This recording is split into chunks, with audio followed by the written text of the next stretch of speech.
Before you could read, you knew which room nobody sat in. You learned the hot comb came out Saturday night without being told. You learned "yes, ma'am" before you could spell it. You learned to fix your face and be home before the lights came on. You learned to carry yourself like the world was watching. None of it was written down. It passed from a kitchen table into your spine, because the world had already made up its mind about you, and this house was not sending you out without an answer. 25 rules. This is what it took. Section 1. The hot comb came out on Saturday night. Around 7 o'clock on a Saturday night, someone in your house lit a burner on the stove. Not to cook. There was no pot going, no skillet heating up. Just a flame turned to medium-low and a metal comb sitting directly on the burner, handles extending out over the edge so whoever was doing the work could pick it up without touching the heat. That comb would sit there until it was ready, and while it heated, everything in the kitchen began to smell like a specific combination of pressing oil and singed metal that does not exist anywhere else in the world except in that moment, in that house, on that particular night of the week. You already knew what came next. Saturday night in a black household in the 1960s had a ritual that ran through it the same way Sunday morning ran through the next day, and the two were connected directly. Sunday meant church. Church meant looking right. Looking right meant your hair had to be done. So somebody sat down and somebody else stood behind them, and the comb came off the burner, and before it ever touched anyone's hair, it went directly to a damp cloth or a wet paper towel to test the temperature. The sound that came off that cloth, a sharp hiss and a fast breath of steam, was how you knew the comb was ready.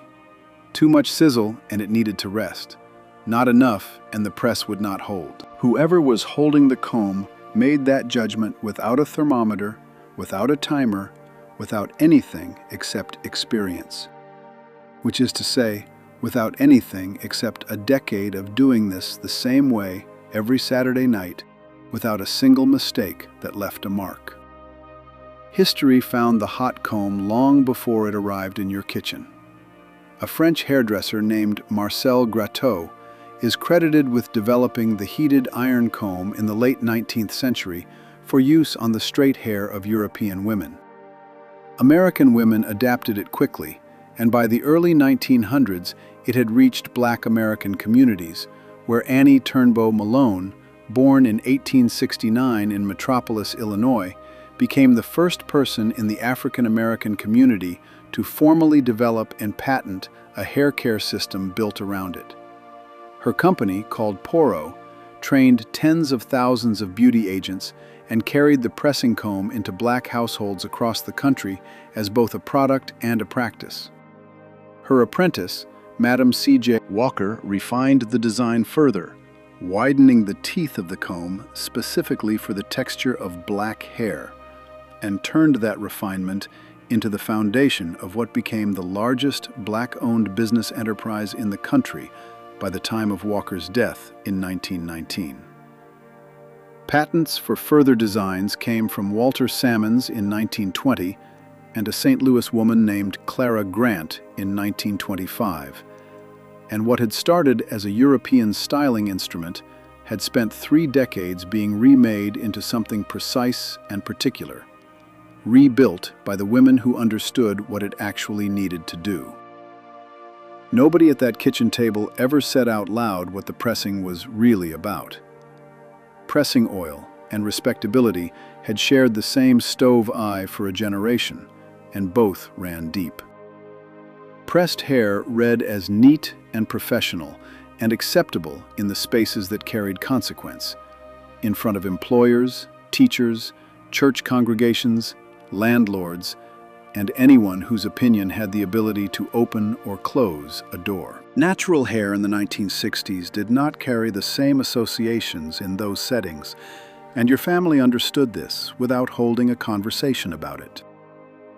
Nobody explained why the comb came out every single Saturday instead of when the mood struck. Nobody connected it out loud to what waited outside the front door on Monday morning. You sat still between someone's knees. You held your ear flat against your head so the metal edge did not catch it. And by Sunday morning, you looked the way your family needed you to look when you walked out into a world that was measuring you with a very short ruler, representing every person in that house along with you. Alongside the pressing itself ran a second rule that also went without being said. You did not sweat your hair out before church. Sunday morning was not for running. Between breakfast and the service, you sat still. You moved carefully. You did nothing that would undo what Saturday night had taken an hour to accomplish. You sat in the pew with your hat on, if you were old enough for a hat, or with barrettes and ribbons if you were a child, and you kept that pressed hair looking exactly the way it had looked when you left the house. Hair that had been pressed Saturday night and survived Sunday morning intact was proof that you had followed every instruction correctly. Hair that had curled back before the benediction was over was evidence of something else, and everyone in the family knew what that something was without it ever needing to be named directly.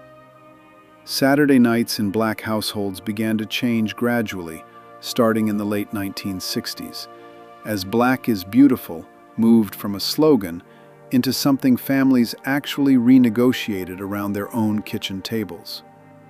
James Brown recorded his Declaration of Black Pride in 1968, and the natural hair movement that gathered momentum in the years that followed shifted what pressed hair meant inside the community. By the early 1970s, chemical relaxers had entered the mass market at price points black families could reach, offering a press that held for weeks at a time instead of days, and did not require a stove eye and a damp cloth every Saturday evening to maintain. One ritual did not erase the other overnight. Both existed inside the same households for years.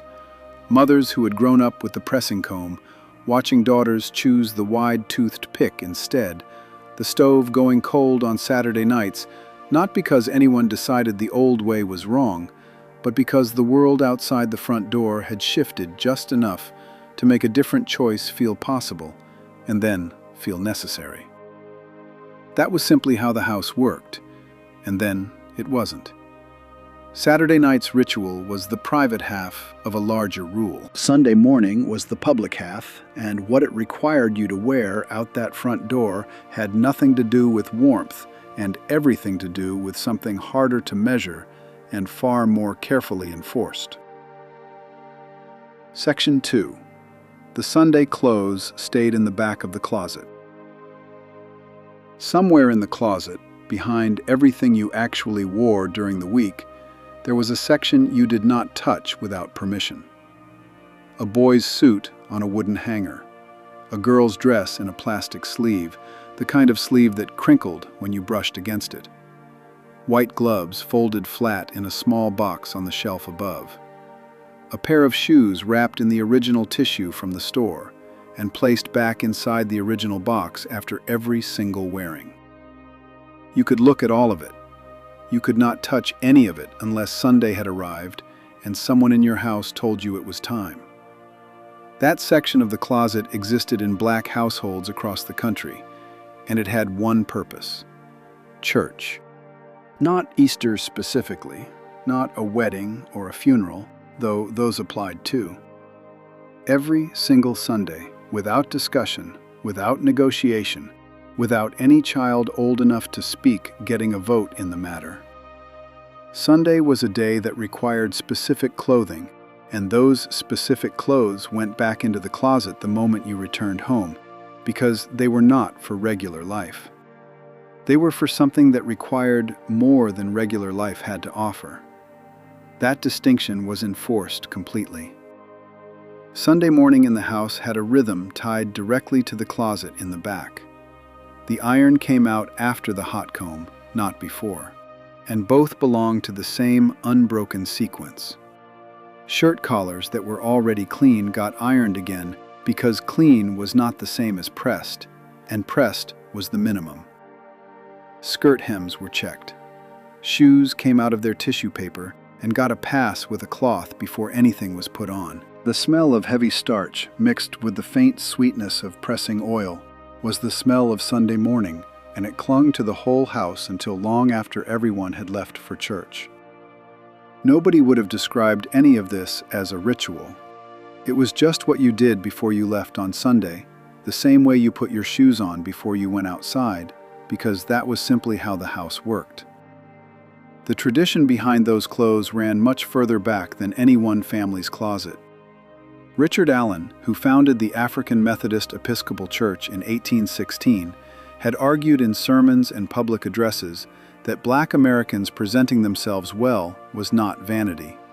It was theological and political at once, a statement that a person created by God carried that dignity into every space they entered, including a space designed to deny them that dignity.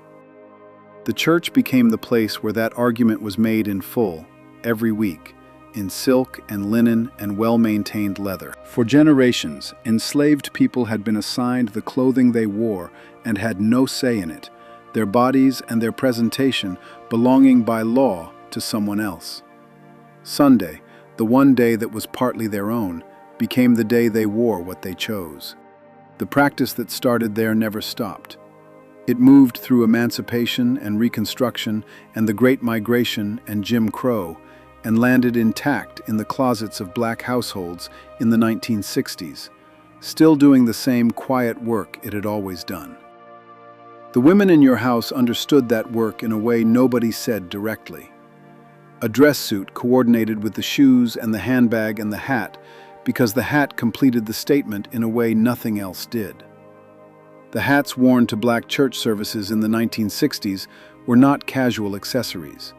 They were called crowns, and the name was accurate. Black milliners spent careers making them, including May Reeves of Philadelphia, whose work now sits in the collection of the National Museum of African American History and Culture, and Mildred Blount, who designed hats for major Hollywood productions and for women who understood that a well-constructed hat on the right head in the right room changed what the room had to say about the person wearing it. There were rules for the hats that went unwritten, but were enforced just as firmly as anything posted in the church bulletin. The hat should not be wider than your shoulders, nothing darker than your shoes.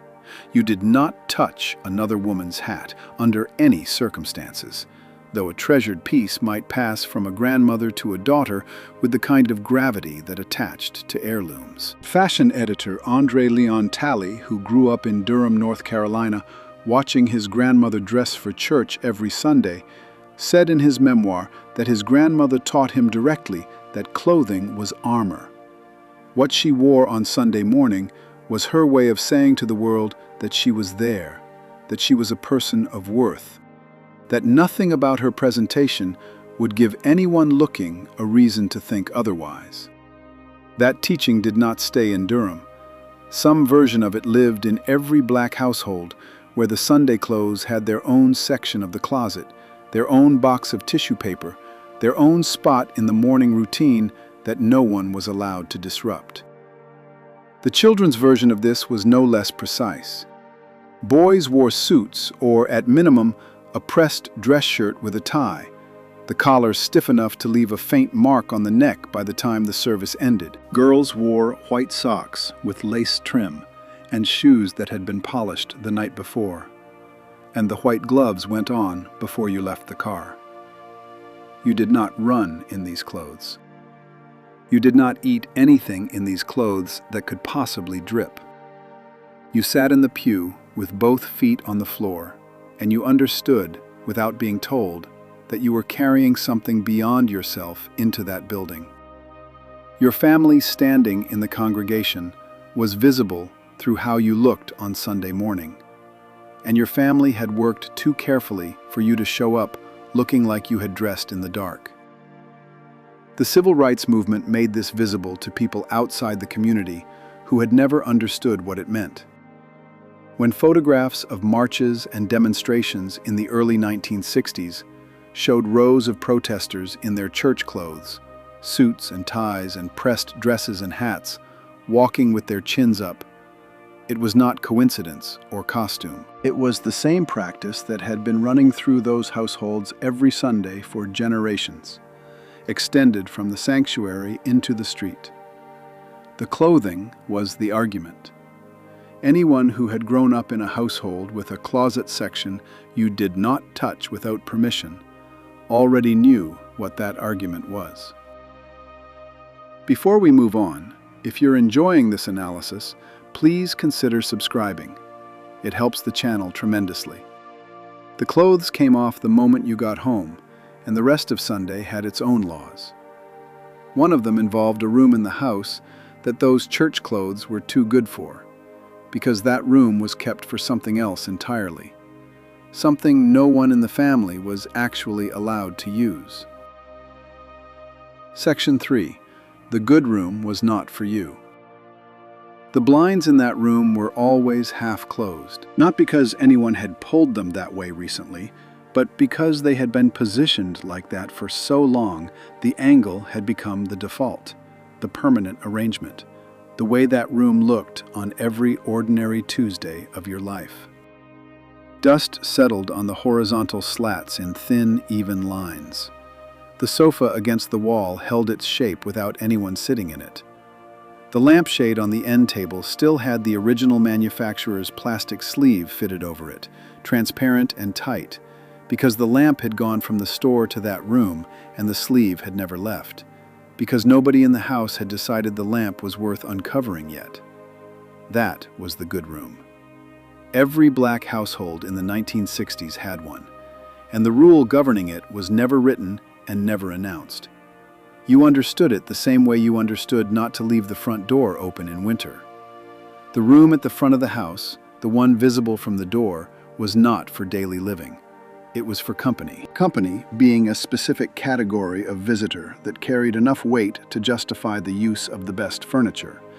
And that category of visitor arrived rarely enough that the furniture stayed in its protective covering for years on end. You did not play in that room. You did not eat in that room. You did not cut through that room to get somewhere else. You walked past the doorway and kept moving toward the kitchen, where people actually gathered, and where the actual life of the house was conducted every day. The furniture under the plastic was usually the most expensive in the house, and that fact mattered enormously.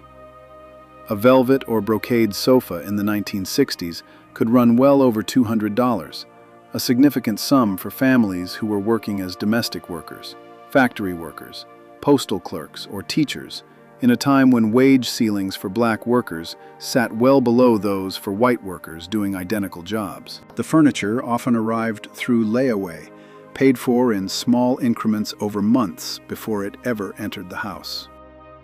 Once it arrived, it was not simply furniture. It was proof of something. It was the physical record of what the family had managed to accumulate and hold on to against a long set of odds stacked deliberately against them. The plastic cover that went over the sofa the day it arrived was not carelessness or eccentricity. It was a decision made by someone who understood precisely what it had cost to bring that sofa into the house and was not willing to watch it wear out before its time. The clear plastic slipcovers that went over good furniture in mid-century black homes reached their peak use in the 1950s and 1960s, and the practice was noted by observers at the time as particularly associated with black and Italian-American families, two communities that had each arrived at the same logic from different directions. That acquiring quality possessions in a world that had made acquisition difficult meant those possessions required protection that other families might not feel the same urgency about. The sound the plastic made was unmistakable. In summer, it pulled at the backs of bare legs and released with a faint, adhesive sound when you stood up, and every small movement announced itself with a crinkle. Sitting still in that room was the only way to sit quietly. The furniture beneath was pristine. The good room was also a display space, which was its other function alongside preservation. A family Bible on the coffee table, often large and never read in that room. a set of decorative figurines arranged on a shelf, photographs in matching frames on the wall, the kind taken at a portrait studio, everyone in their Sunday clothes, nobody looking casual. The room said something about the family to anyone who entered the house, because it was positioned to be seen first, right at the front, right at the door, before any guest moved deeper into the house and into the actual daily texture of how the family lived. The rest of the house could be fully lived in.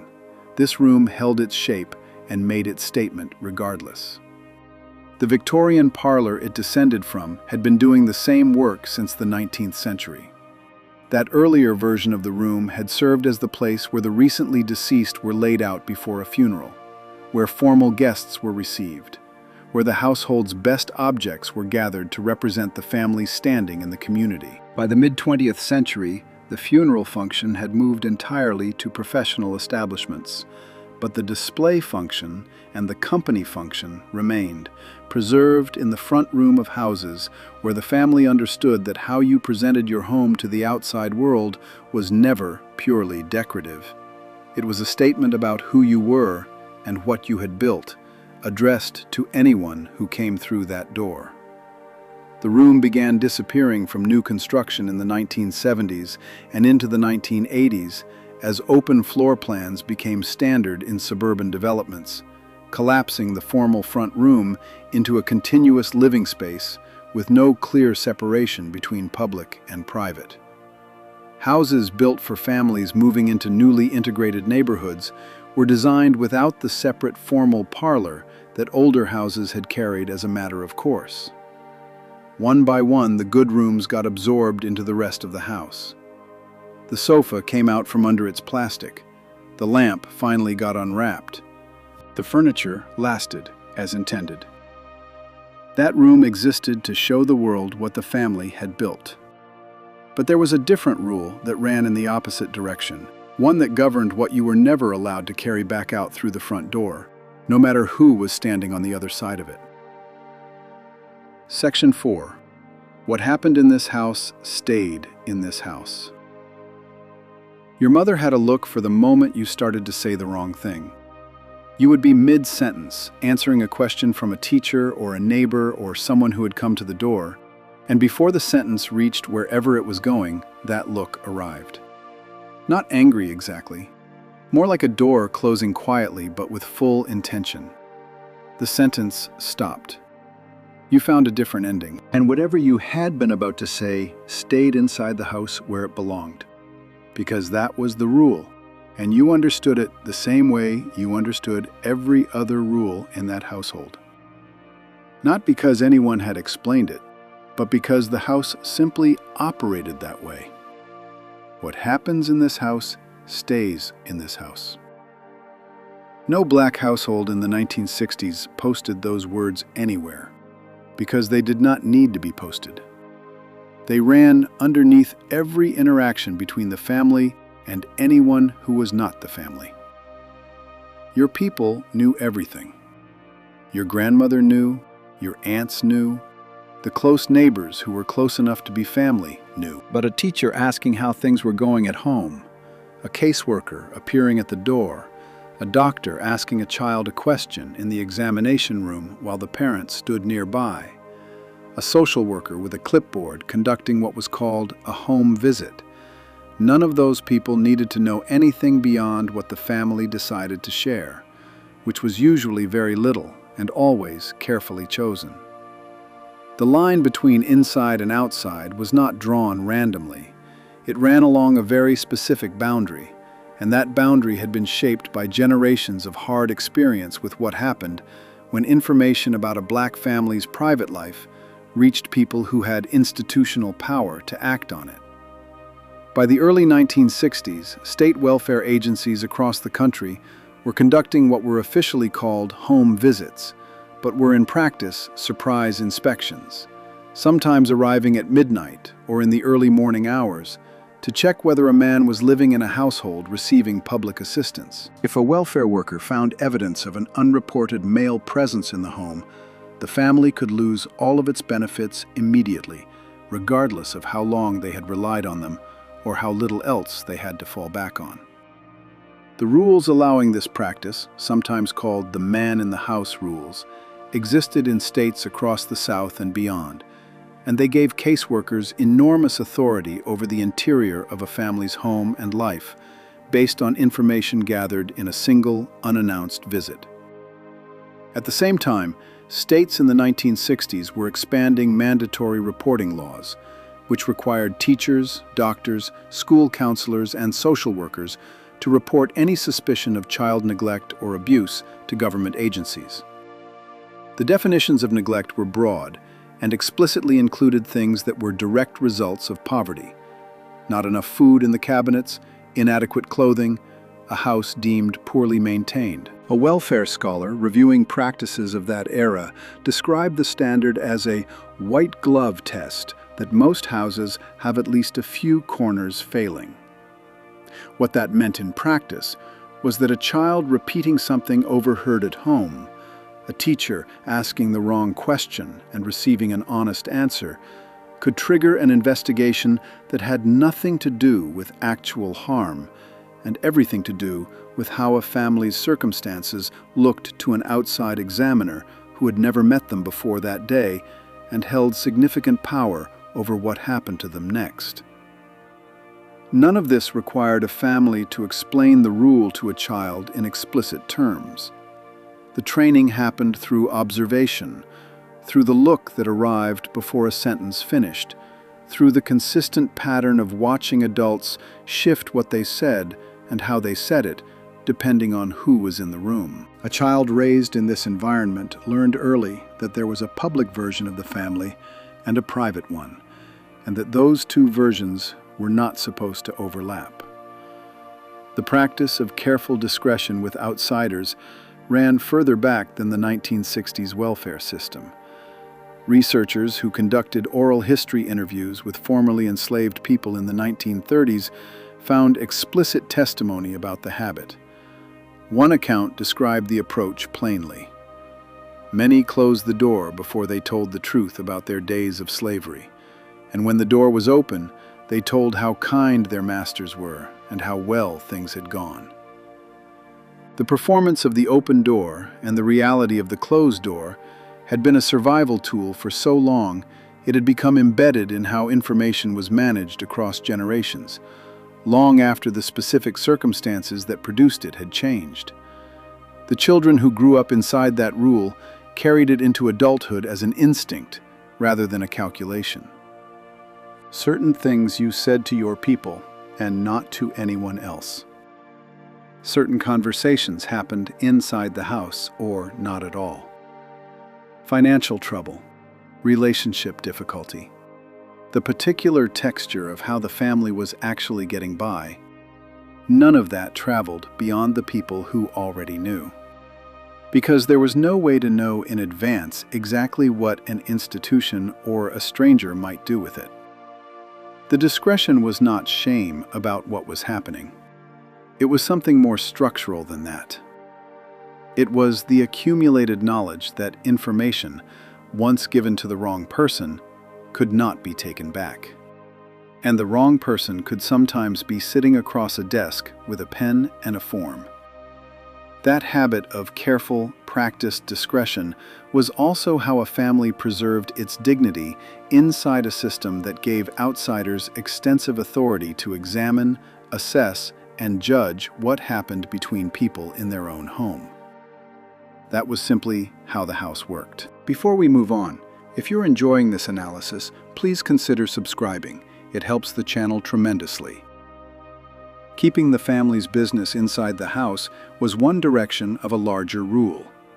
The other direction ran outward, into how you presented yourself the moment you stepped through the door, because every step you took in public carried the full weight of your family's name and something considerably larger than that. Section 5. You didn't just leave the house, you were sent out. Before you reached the end of the front walk, the instructions had already been given, not always in words. Sometimes a collar was straightened, a hem smoothed down with one hand, a look that communicated everything necessary in the 2 seconds before you stepped past the door. You were going somewhere, and wherever you were going, you were not going as yourself alone. You were going as a representative. The family was going with you, and past the family, something larger than the family was going with you too, whether you had been told this directly or absorbed it, the way children absorb everything important, through watching and repeating until the behavior became a reflex. The rule was simple to state and impossible to put down. Do not give anyone a reason to think less of us. The us was the family, the neighborhood, the church, and well beyond those. In a 1960s America where black people in any integrated setting were routinely the first, the only, or one of very few, every individual carried an outsized portion of what the person next to them would conclude about everyone who looked like them. A child who was loud or poorly behaved in a store was not just an embarrassing child.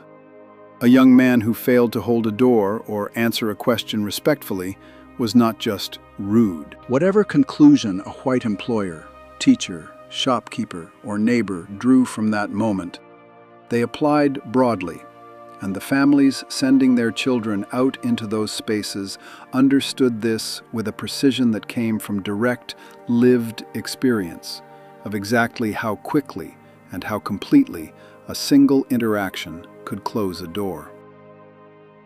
W.E.B. Du Bois put a name to this experience in 1903, long before most of the people living it in the 1960s were born.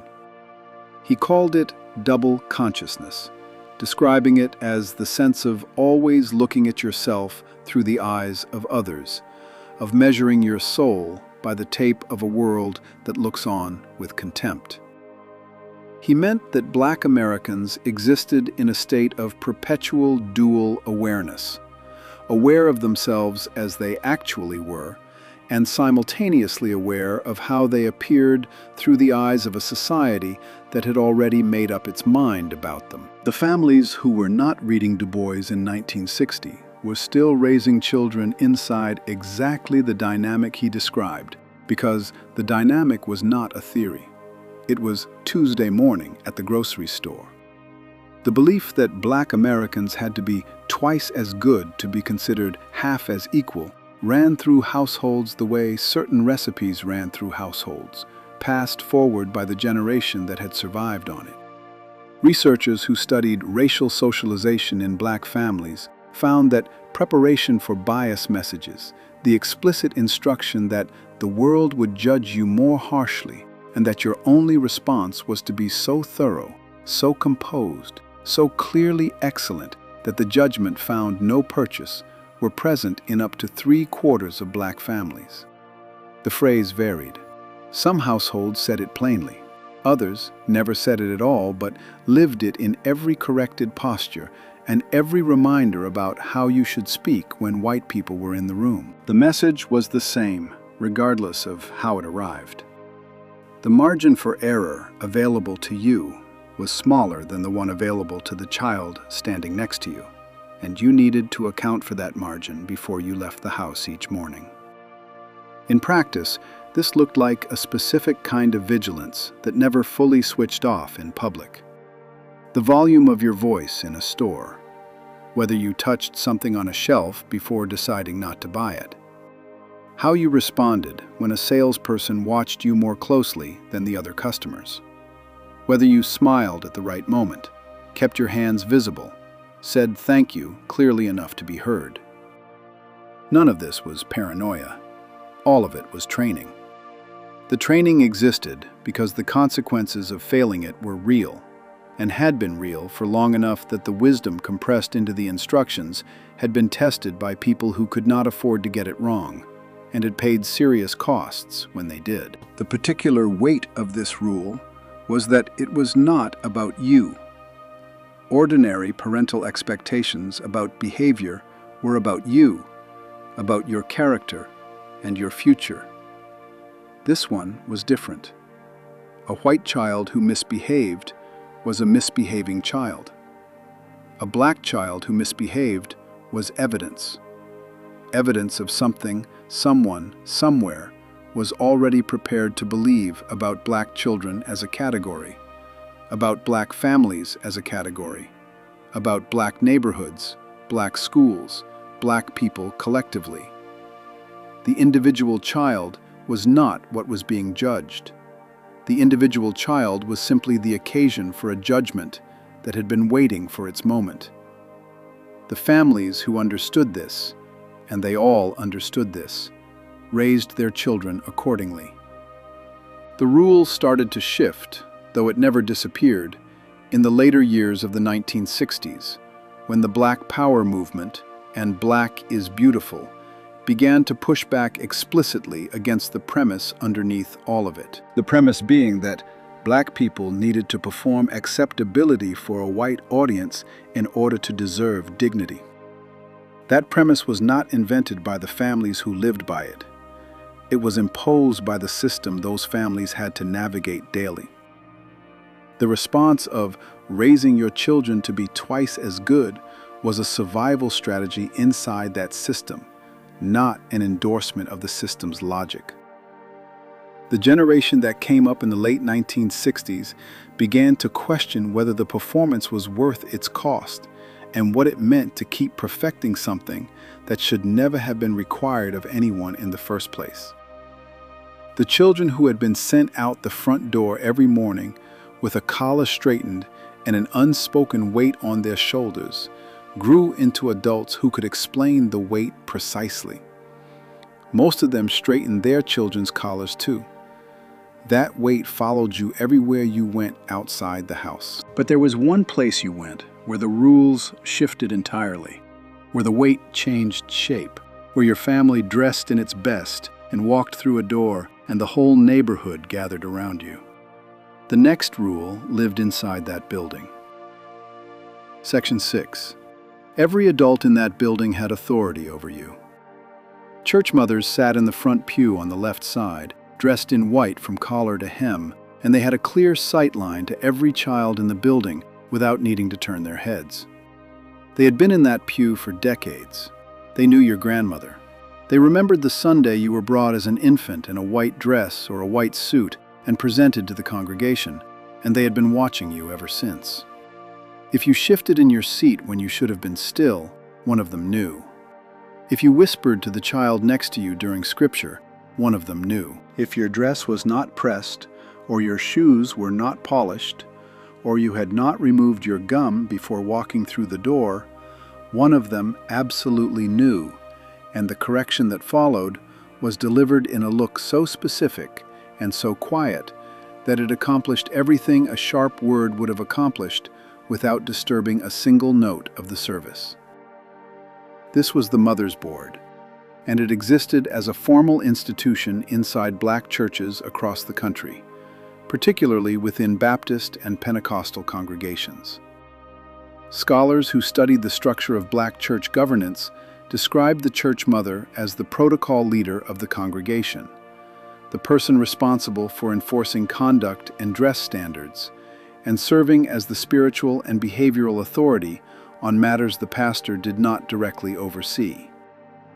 The mother was not elected casually. She was a woman of demonstrated years, recognized wisdom, and the specific combination of warmth and firmness that allowed her to correct anyone in the building, child or adult, in a way that was received as love and not insult. She carried peppermints in her purse. She also carried the expectation that you would behave as though God and every elder you had ever known was watching you, because inside that building, that was essentially true. The rule operating underneath all of it was the same rule that ran through the neighborhood and the household. Any adult in your community had the authority to correct you. You did not belong only to your parents inside those walls. You belonged to the congregation. The congregation took that responsibility seriously, and the children who grew up inside it understood early that their behavior in church reflected on their family in a room full of people who knew their family well. This was not an abstract concern. It was immediate and social and felt in the moment when someone called you by your full name from 3 pews away, using a voice that required no amplification. By the early 1960s, black churches were the oldest and most comprehensive institutions serving black American life. 7 major Protestant denominations formed the core of what scholars and community members alike called the Black Church. The African Methodist Episcopal Church, founded in 1816, the African Methodist Episcopal Zion Church, the Christian Methodist Episcopal Church, the Church of God in Christ, the National Baptist Convention, which was by the 1960s the largest black organization in the country with roughly 5 million members, the Progressive National Baptist Convention, which split from the National Baptist Convention in 1961 largely over civil rights strategy, and the black membership of the United Methodist Church. These were not only spiritual homes, they were the primary spaces through which black communities organized politically, educated their children, provided mutual aid, and built the network of relationships that held a neighborhood together across generations. In urban black communities during the 1960s, between 65 and 80% of adults attended church regularly. That number meant the church was not a peripheral institution. It was the center. Church bulletins functioned as community newspapers, announcing births, illnesses, deaths, graduations, and job openings. The fellowship hour after service was where employment referrals happened, where community disputes were quietly resolved, where people learned what was available and who needed help and who had something to give. A family new to a city from somewhere in the South did not need to find a community organization. They walked into the nearest black church, and the community organization found them. For children, the church absorbed enormous amounts of time and produced specific obligations. Sunday school ran before the main service. Junior choir rehearsed on a weekday evening. Junior usher board required its members to stand at the sanctuary doors in white gloves and direct adults to their seats with a level of seriousness that most children applied to very little else. Vacation Bible School filled a week of the summer. Youth programs, mission society meetings, Children's Day services where the young people of the congregation performed for the full assembled membership. All of it was an extension of the household's authority into a communal space, and all of it operated on the assumption that a child's formation was not the exclusive responsibility of the parents, but of the whole body gathered in that building every week. The service itself required things of children that the rest of the week did not. A standard Sunday service in a Black Baptist or AME church in the 1960s ran 2 to 3 hours. The call and response tradition that had roots in West African musical practice and had run continuously through black worship since the earliest invisible churches of the antebellum South meant the service was participatory. You did not sit silently and observe. You responded when the preacher called. You sang when the choir led.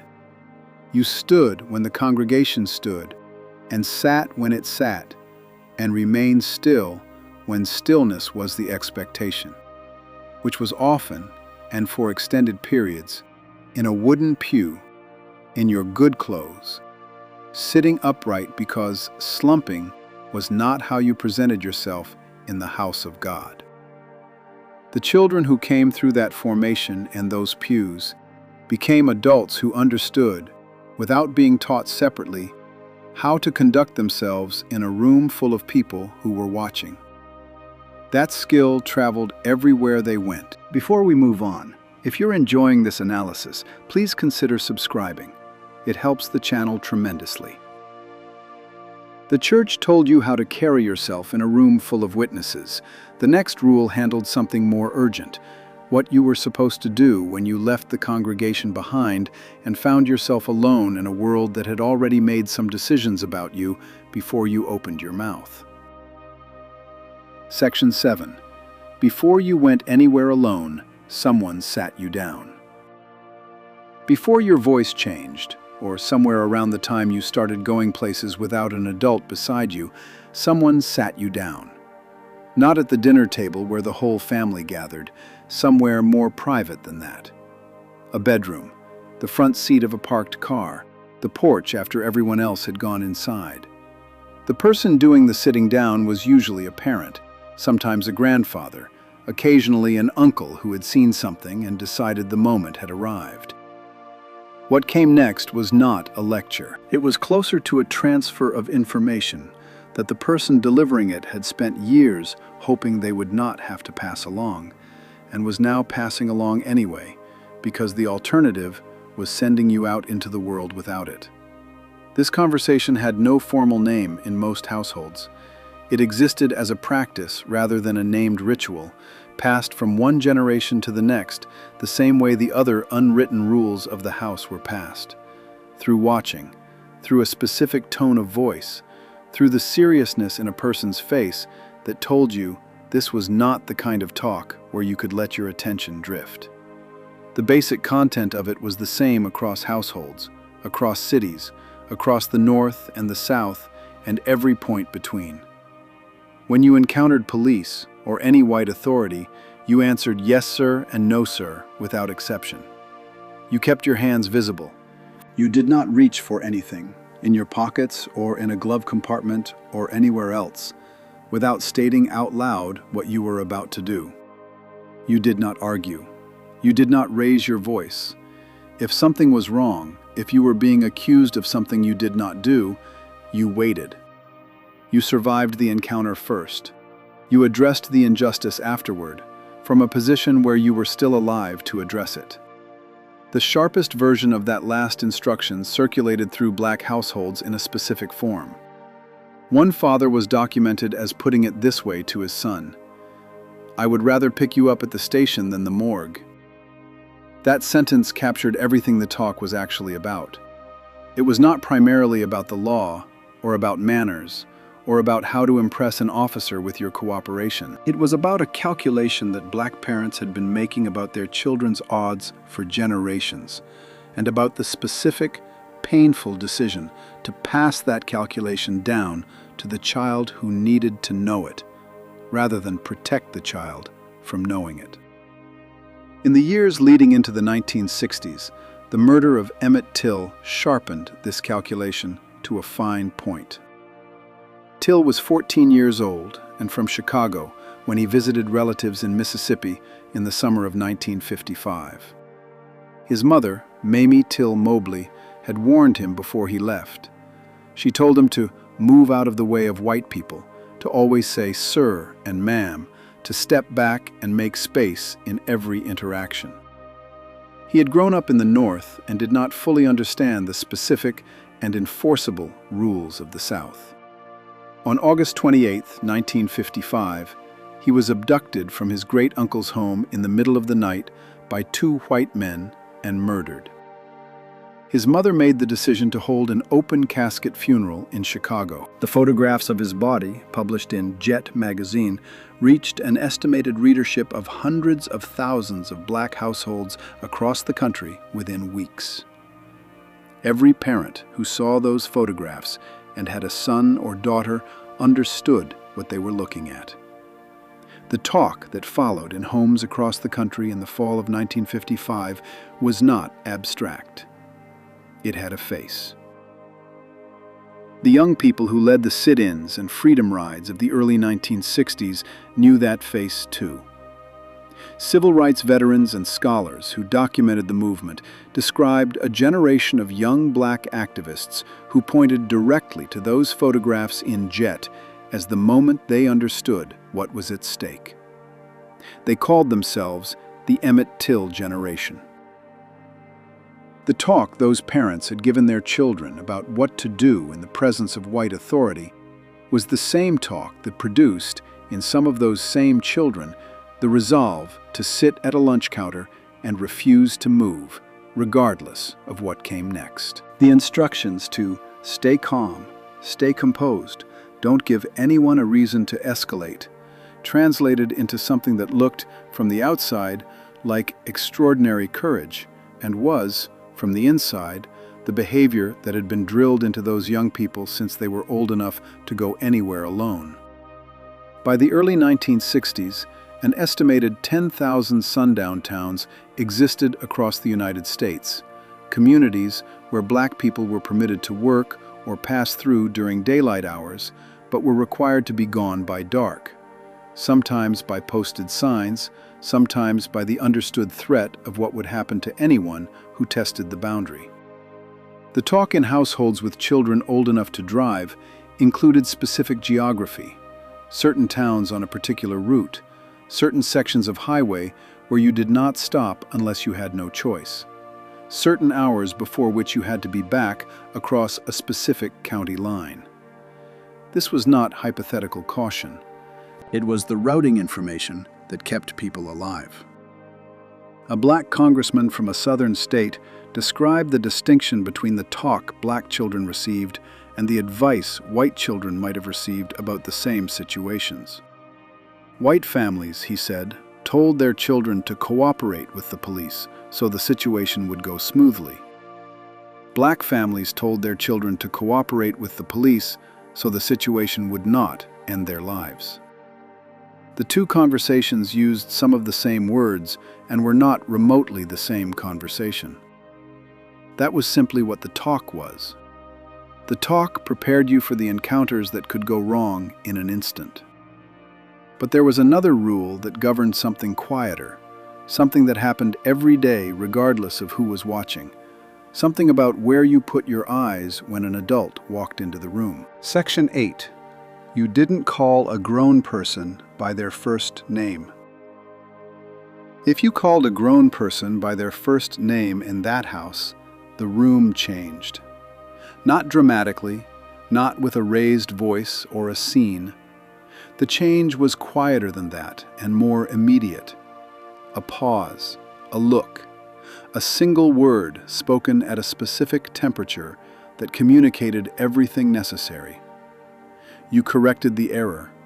You said it again correctly, the way it was supposed to be said, with the title in front of the name where it belonged. The adult in question may have smiled. The lesson was not the less permanent for being delivered without drama. Every adult in your world had a title. Your neighbor across the street was Mrs. Johnson or Miss Johnson, depending on her marital status. And that was how you addressed her, regardless of how well you knew her, regardless of how many times she had watched you after school, regardless of whether your mother and she talked on the porch every evening for 20 years. The man 2 houses down was Mr. Williams. The woman at church, who had known your grandmother since before your mother was born, was Mother Henderson, or Miss Henderson, or Mrs. Henderson. And calling her anything else was not a possibility you were offered. Yes, ma'am, answered any question a woman asked you. Yes, sir, answered any question a man asked.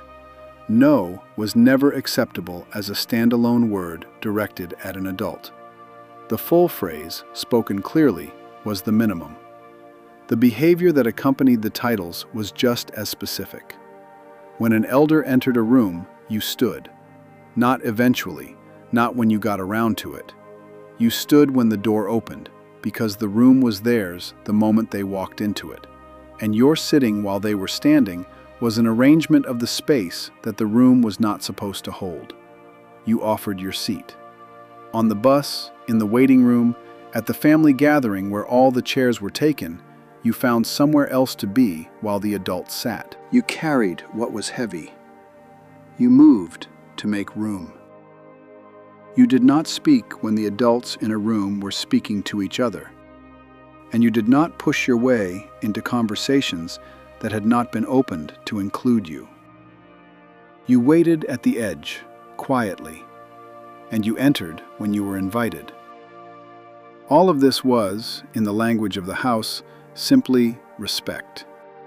But it carried a specific weight inside black households that went past ordinary good manners, because the world outside those households was systematically refusing black adults the exact respect the household was insisting upon inside its own walls. Under Jim Crow, white Americans did not use courtesy titles when addressing black people. The Jim Crow Museum at Ferris State University which documented these norms in extensive detail, recorded the practice plainly. White people called black men by their first names, or referred to them as boy or uncle, regardless of age, and called black women auntie or girl, and the title of Mr. or Mrs. or Miss was withheld specifically and deliberately. White Southerners went to what historians described as extraordinary lengths to avoid calling their black neighbors Mr. or Mrs., because those titles implied a social equality that the entire system of Jim Crow had been constructed to deny. What this meant inside a black household was that the insistence on titles, the immediate correction when a child slipped and called a neighbor by her first name, was not simply an etiquette rule. It was a counterclaim. Inside this house, and on this block, and within this community, every adult carried their full title because they had earned it, because they were entitled to it, and because the world's refusal to grant it outside these walls made the community's insistence on it inside those walls an act of something more than manners. Mrs. Johnson was Mrs. Johnson on your street, whether she was Mrs. Johnson at the store where she worked or not. Mr. Williams was Mr. Williams, whether the man at the bank called him by his first name with a thin smile or not. The children of the household absorbed this distinction without being told it directly, because the household did not need to explain what was understood by everyone living inside it. The specific combination of the title with the "yes, ma'am" and the standing and the waiting at the edge of adult conversations also trained children in a form of patience and attentiveness that traveled with them everywhere. You learned to read a room by watching from its perimeter. You learned what was actually being said by listening without interrupting. You learned how adults navigated disagreement and difficulty and each other without being taught a lesson about any of it, because you were present and quiet in the room where it happened. This was not incidental, it was the point. The elder was the carrier of knowledge the child did not yet have, and the posture of respect was also the posture of someone actively receiving something. Black elderly people are twice as likely to be cared for by family members as white elderly people, a pattern documented by researchers who noted the cultural specificity of this commitment. The people who built those caregiving relationships in adulthood were the same children who had stood when the elder entered a room. The behavior in old age was the continuation of something practiced from the time you were old enough to know who in the room was older than you and what that required of you. Adults who grew up under this rule carry it permanently into their own age. The struggle to call an elderly neighbor by their first name, even when the neighbor insists, even decades later, is not nostalgia.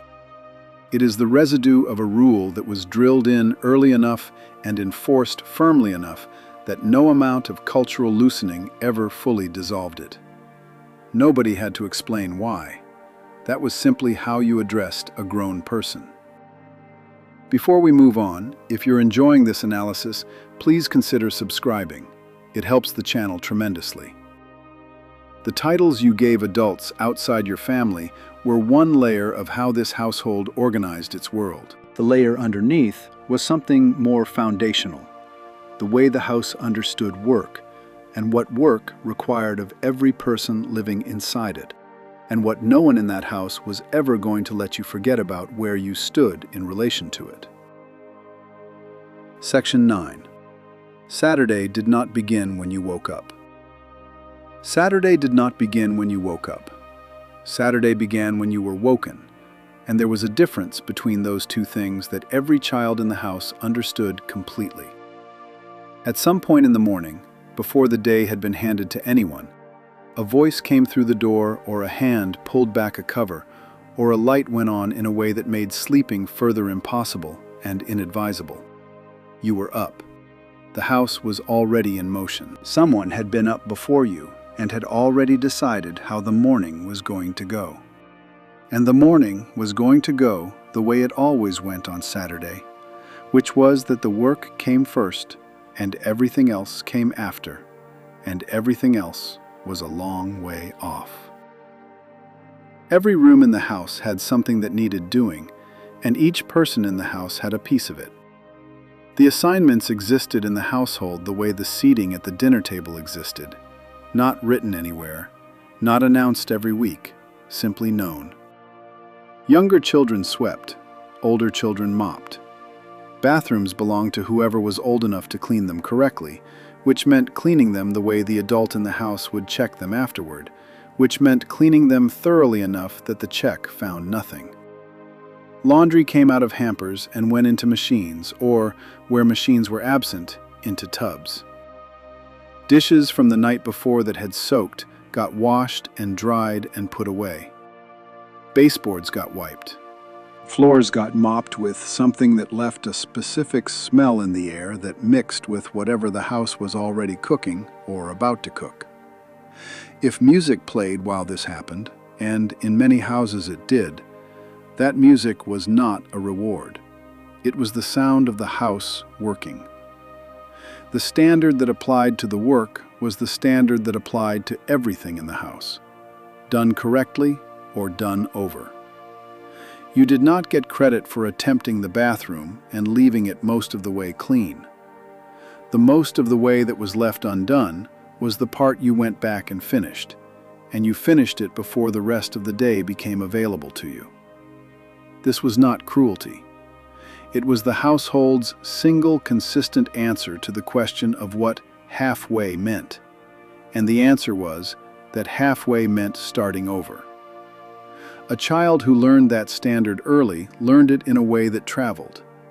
Play came after. Not during, not instead of, not negotiated for in advance. After. Nobody in the house posted a schedule or promised a specific time that work would be finished and the day would open.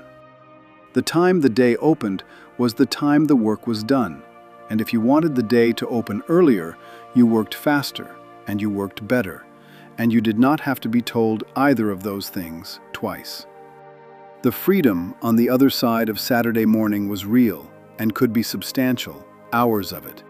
The afternoon entirely yours once the house was right. But the house had to be right first. That was simply how Saturday worked. Nobody explained why you were not paid for this. The question barely formed inside the household because the answer was so obvious it had no occasion to be stated. You were not paid for maintaining your own house, any more than you were paid for eating the food prepared inside it, or sleeping in the bed made inside it. You lived there. Living there meant participating in its upkeep as fully as your age and size allowed. The labor you contributed was your share of what the house required to remain the house it was. The mothers and grandmothers who set these standards in the 1960s had, in many cases, spent their working lives cleaning other people's houses. Domestic service employed a substantial portion of black women throughout the first half of the 20th century and into the 1960s. As racial barriers in other industries remained largely intact, domestic work was still one of the primary occupations available to black women who needed to earn wages. The work these women performed in white homes, sometimes for very little pay and frequently without legal protections of any kind, was skilled, demanding, and physically hard. When they came home to their own house after a week of that labor, the standard they applied to their own floors and their own bathrooms was the same standard, or often a higher one. A clean house was not an aesthetic preference. It was evidence of something the household needed, the neighborhood, and any visitor who came through the door to see and understand. Birth order shaped the specific assignments, with older children carrying heavier tasks and also taking on supervision of younger ones during the cleaning hours. A first or second child old enough to mop could also be expected to make sure a younger sibling did what that sibling was supposed to do, and the accountability ran in both directions. The whole house worked, and the older children made sure the younger ones understood this in the same way they had once been helped to understand it themselves. The front of the house was also your responsibility. The steps, the porch, the sidewalk directly in front of the building. These were the first things anyone approaching the house would see, and they reflected on the family before anyone had knocked on the door. Neighbors noticed. In communities where your house was one of a block of houses, and the block was one of a neighborhood that people passed through and formed impressions of, the front of your house was a public statement made on behalf of everyone inside it. The Harvard Grant Study, one of the longest-running longitudinal research projects in the country, tracking participants across more than 8 decades, found that one of the strongest predictors of professional success and overall life satisfaction in adulthood was whether a person had done household chores as a child, and specifically whether those chores had begun early enough to become habitual. Not test scores, not school attended, chores. The households that had built Saturday morning around work before play had arrived at the same conclusion by a different route, without waiting for a university to confirm it. Nobody had to explain that either. That was simply how the house worked. The work inside the house was one kind of preparation, but there was a different kind of preparation that ran underneath everything else covered so far, one that had nothing to do with cleaning or titles or clothing, and everything to do with a piece of paper that opened or closed almost every door your family would ever try to walk through. Section 10. Homework went on the table before dinner. Did the moment you came through the door from school, before the bag hit the floor, someone in the house wanted to know if you had homework? The answer barely mattered. If you had it, you sat down and did it before the television came on, before you went outside, before dinner went on the table. If you claimed you had none, the claim was received with a particular skepticism that suggested you might want to think harder about that. The kitchen table or the dining room table cleared a space for you, and that space was yours until the work was done. Nobody in the house presented this as a rule or explained the reasoning behind it. The sequence was simply what it was, and you worked inside it the way you worked inside everything else the house required of you. Your teacher's word arrived home with you and was enforced there without being asked. A note from a teacher was taken seriously. A parent-teacher conference was attended. If a teacher said you had not been paying attention, the matter was addressed at home that same evening. Teachers in black communities in the 1960s occupied a specific social position inside the household's hierarchy. They were among the educated members of the community, often among the few black professionals a child encountered regularly, and the authority they carried did not stop at the classroom door. You did not come home and tell your parents a teacher was wrong. The direction of skepticism in that house ran the other way. The diploma the whole system was building toward was not a symbol. Your family understood, with a precision that came from direct experience of its absence, exactly what it meant in practical terms. Jobs that required the piece of paper were closed to people who lacked it. Advancement within the jobs that remained required it. Social standing inside the community attached to it. Parents who had themselves been denied access to schooling, who had left formal education early to work, who carried the specific private regret of doors that had been shut to them before they were old enough to know what they were losing, raised their children with a clarity about education that did not require explanation. You simply knew, from the way homework was treated, that school was not optional and was not secondary to anything the afternoon might offer.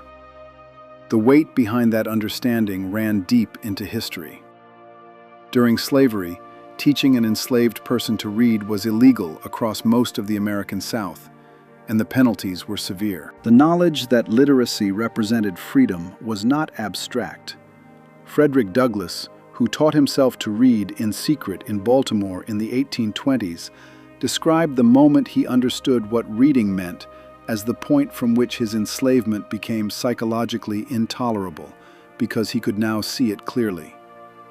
The demand for education that followed emancipation was immediate and extraordinary. Freedmen's Bureau schools opened across the South within months of the war's end, filled with adults and children and grandparents sitting side by side, all of them learning for the first time what the law had previously forbidden them to know. Those schools needed buildings. In the early 20th century, Julius Rosenwald, chief executive of Sears Roebuck and Company, partnered with black communities across the rural South to fund construction of nearly 6,000 schools on a matching funds model. The community raised what it could, Rosenwald matched it, and the school got built. Alumni of those schools included Maya Angelou and John Lewis.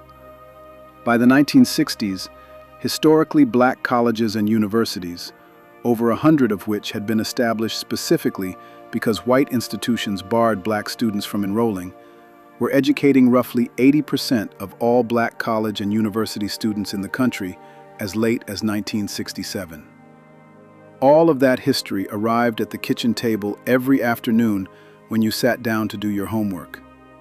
Nobody recited it to you. The urgency didn't need narrating. The family around you was its own evidence, and the table in front of you was where you responded to it. That was simply how the house understood school. Before we move on, if you're enjoying this analysis, please consider subscribing. It helps the channel tremendously. The diploma was what the house was building toward, but there was a rule that ran the entire time you were building toward it. One that covered every meal, every guest, every holiday, every ordinary Tuesday. A rule about food and what it meant to set a table for someone who came through the door. Section 11. Nobody came through that door and left hungry. The pot was always bigger than what the family required. Not by accident, not out of poor planning, but because the size of the pot was a form of readiness. Someone might come by. Someone usually did. And when they did, the pot's answer to their arrival was already on the stove, and the question of whether they would eat was not a question. It was a conclusion the household had already reached before the knock at the door. The rule operated without being stated. A visitor who arrived near a mealtime was fed. This was not presented as a favor or an imposition or even a decision. Someone moved to the cabinet and got another plate, while someone else made room at the table. If you arrived after the meal, something was fixed anyway.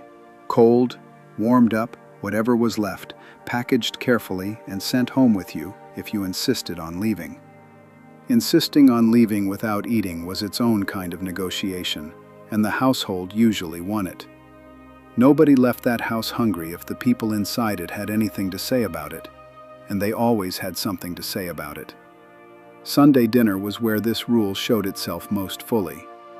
In black households across the country, Sunday dinner after church was not a meal for the immediate family alone.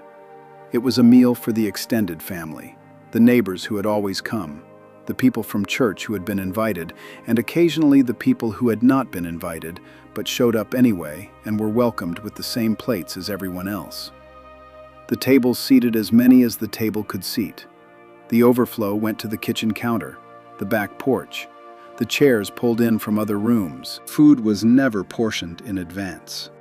The dishes came out and people served themselves, and the assumption was that there would be enough, because the person who cooked had made enough, because that person had been cooking this way their entire life and knew without measuring how much enough looked like.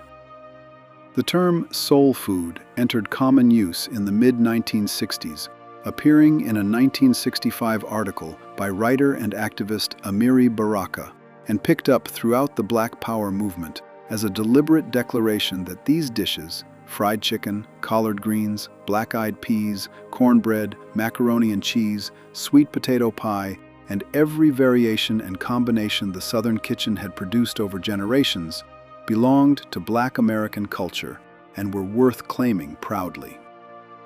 but the food itself was far older than the name. It had roots in West African cooking techniques that survived the Middle Passage, in the garden plots that enslaved people were permitted to grow their own provisions in the resourcefulness of making something nourishing and sustaining from the ingredients that remained after everything else had been taken. The people who cooked this food in the 1960s were the grandchildren and great-grandchildren of people who had first cooked it under conditions that required them to feed entire families from almost nothing. And they brought that same precision to a full kitchen. The recipes for all of it existed almost nowhere in writing. They lived in the hands and the eyes of the person cooking. A handful of this, until it looks right.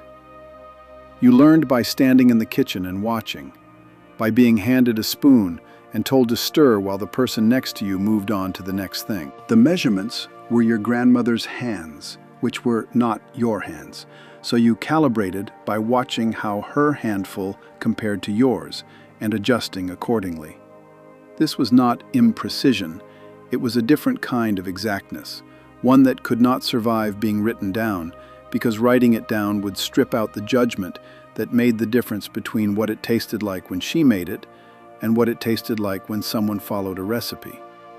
Children understood from early on that food in this house was never only for the people who lived in it. You offered before you ate. You did not eat in front of a guest without asking. You fixed a plate for the elder before you fixed one for yourself. These were not rules explained to you.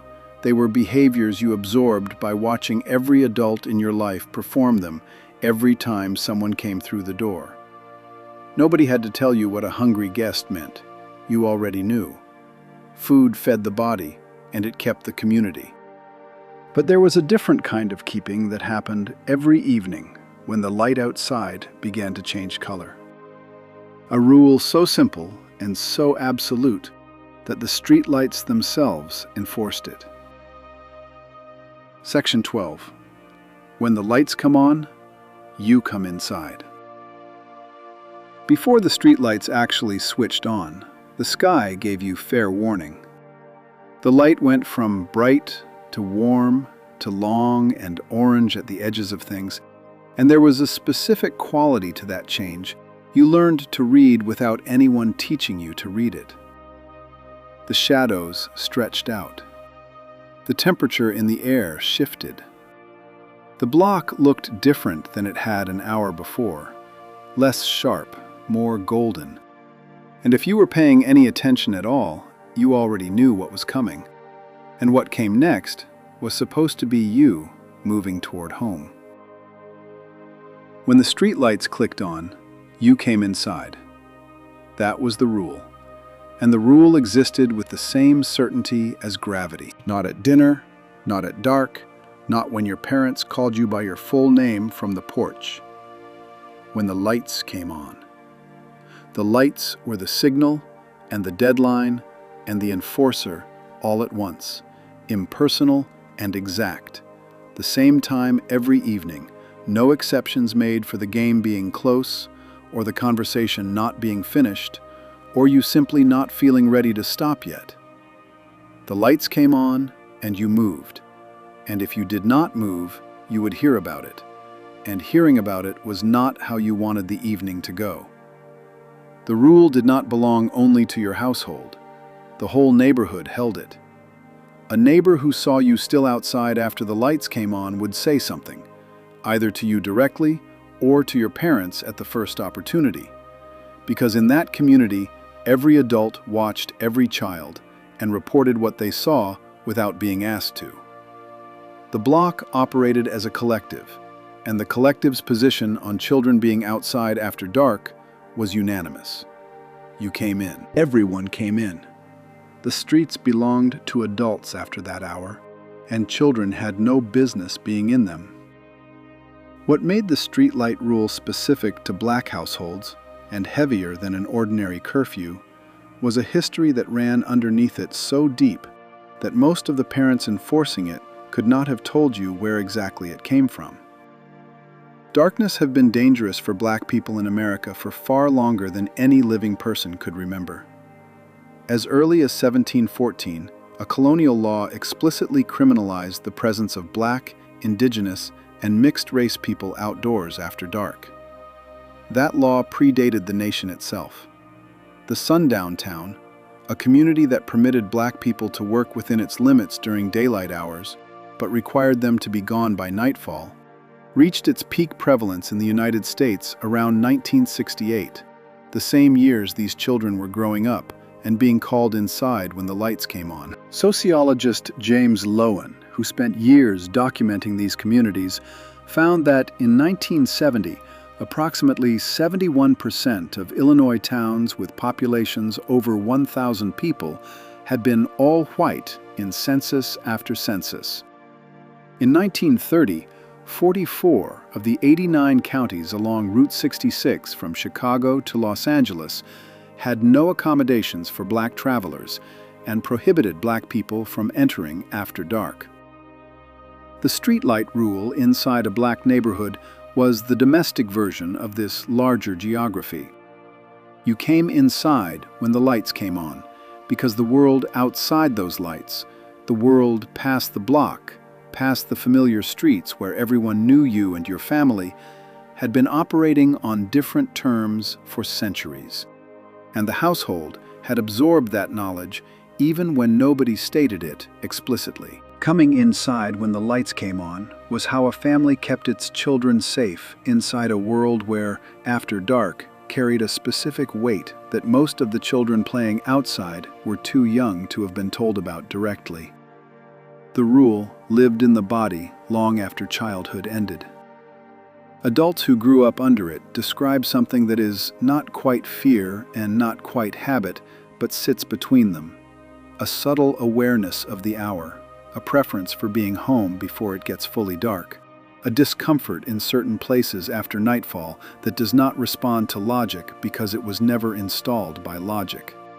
It was installed by repetition, by the consistent signal of the lights coming on and the automatic movement toward home, every single evening for every year of childhood, until the movement became instinct.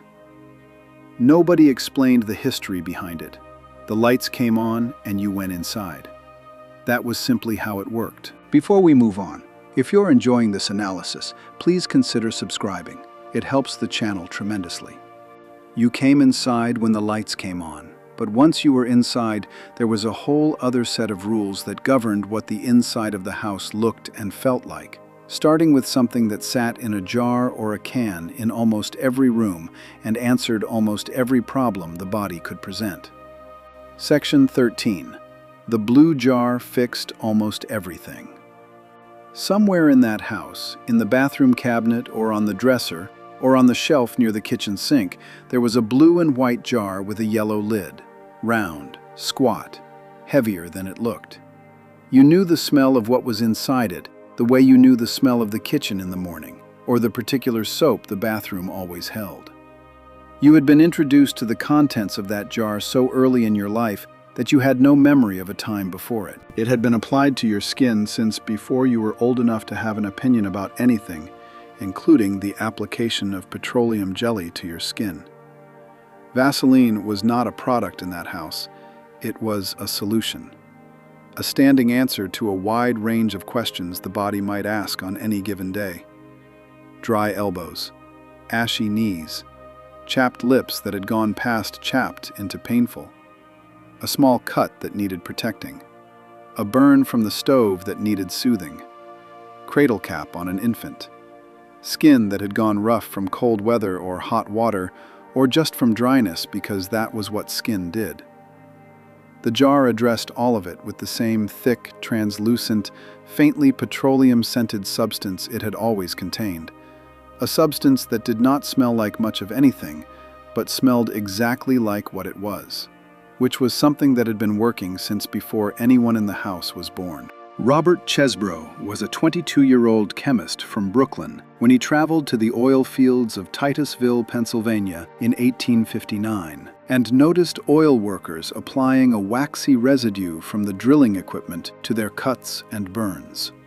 He spent 11 years refining that residue into a translucent jelly he called Wonder Jelly, and introduced to the public in 1870 under the name Vaseline, a word he constructed from the German for water and the Greek for oil. By 1874, Americans were purchasing it at the documented rate of a jar per minute. Chesbrough himself was so committed to the product that when he developed a serious chest illness late in life, he instructed the people around him to rub him down with Vaseline from head to foot each day. He lived to 96 years old and attributed his longevity to this practice. Queen Victoria used it and arranged to have Chesbrough knighted in 1883.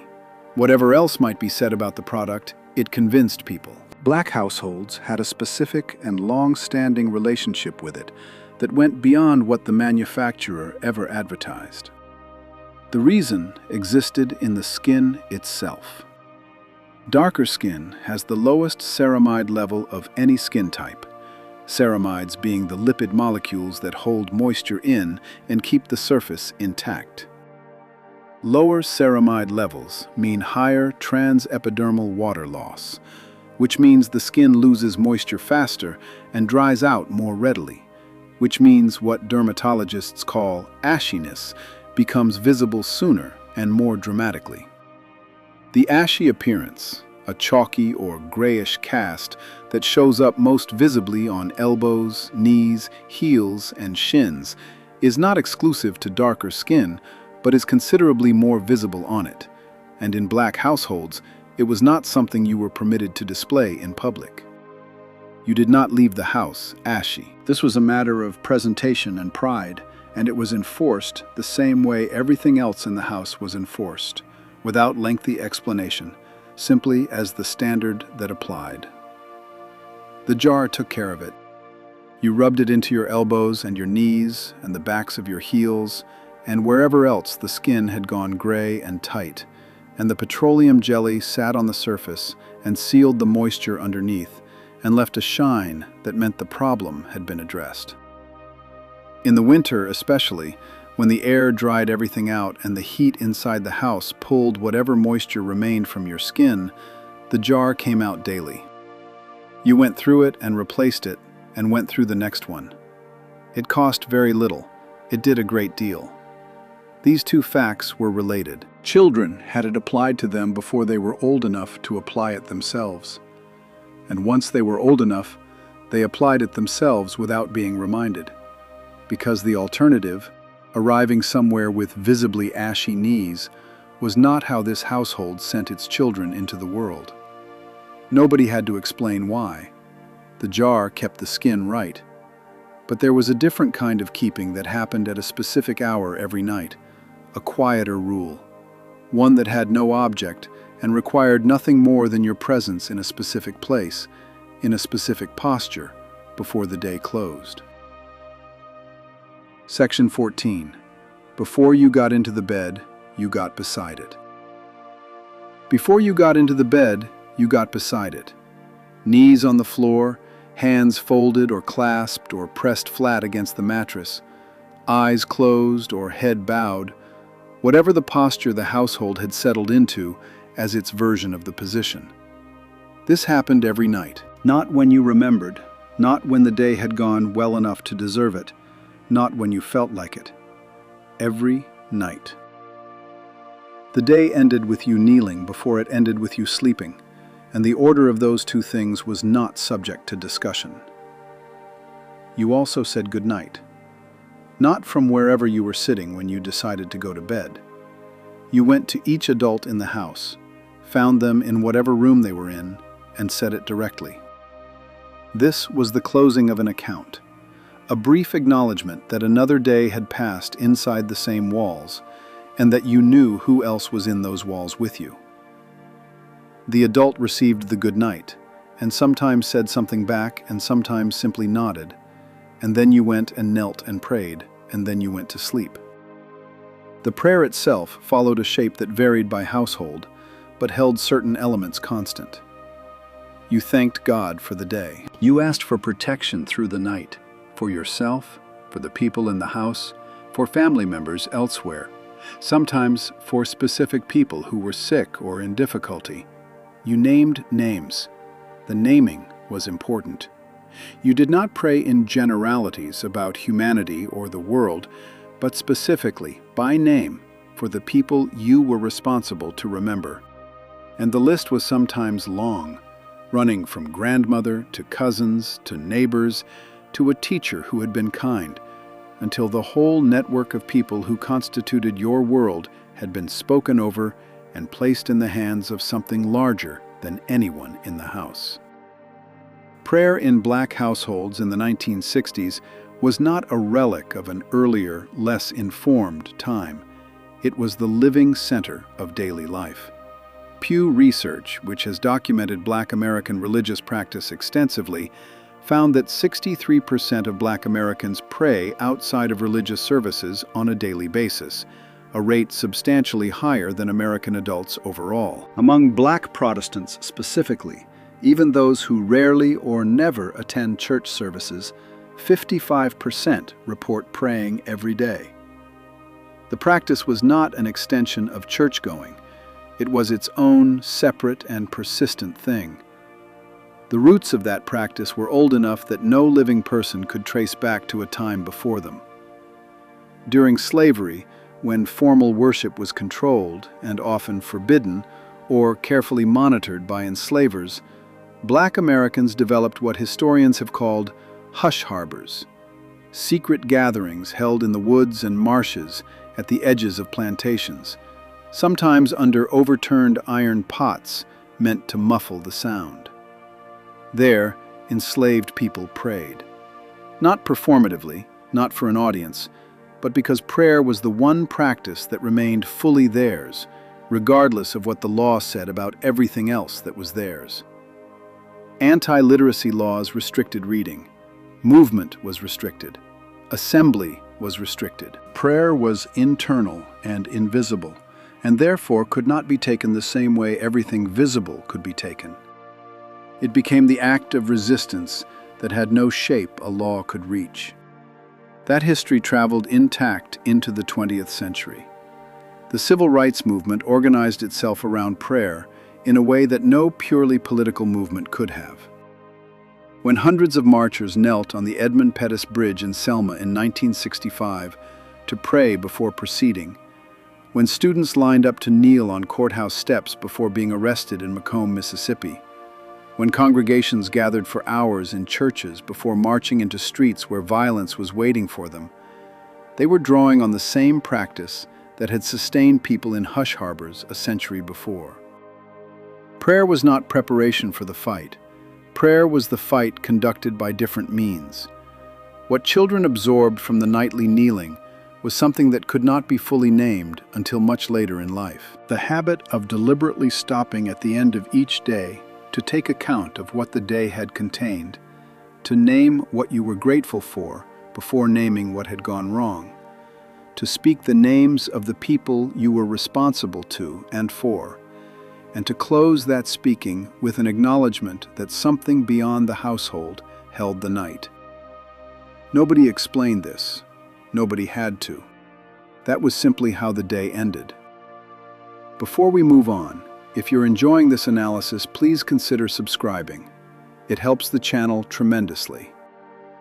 Prayer closed the night, but what you carried into the next morning, past the Vaseline and the homework and the goodnight rounds, and the closed front room and every other rule in the house, was something that nobody in that household ever put into words, because it didn't need words.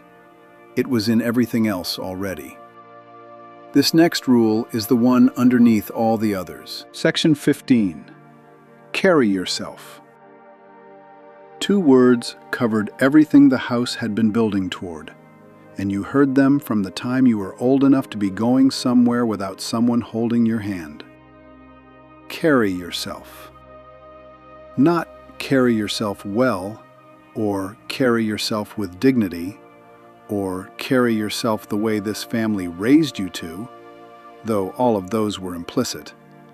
Just the 2 words, flat and complete, delivered at the door before you walked through it, or from across the room when you had forgotten for a moment what they meant.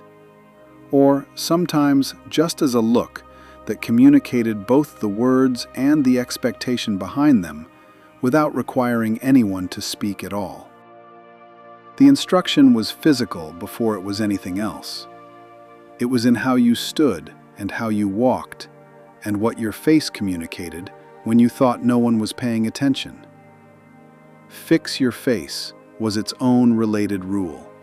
The specific correction applied when your expression was doing something your household had not authorized. An eye roll, a slump in the shoulders, a mouth set into something that would read to anyone watching as defeat or indifference or disrespect.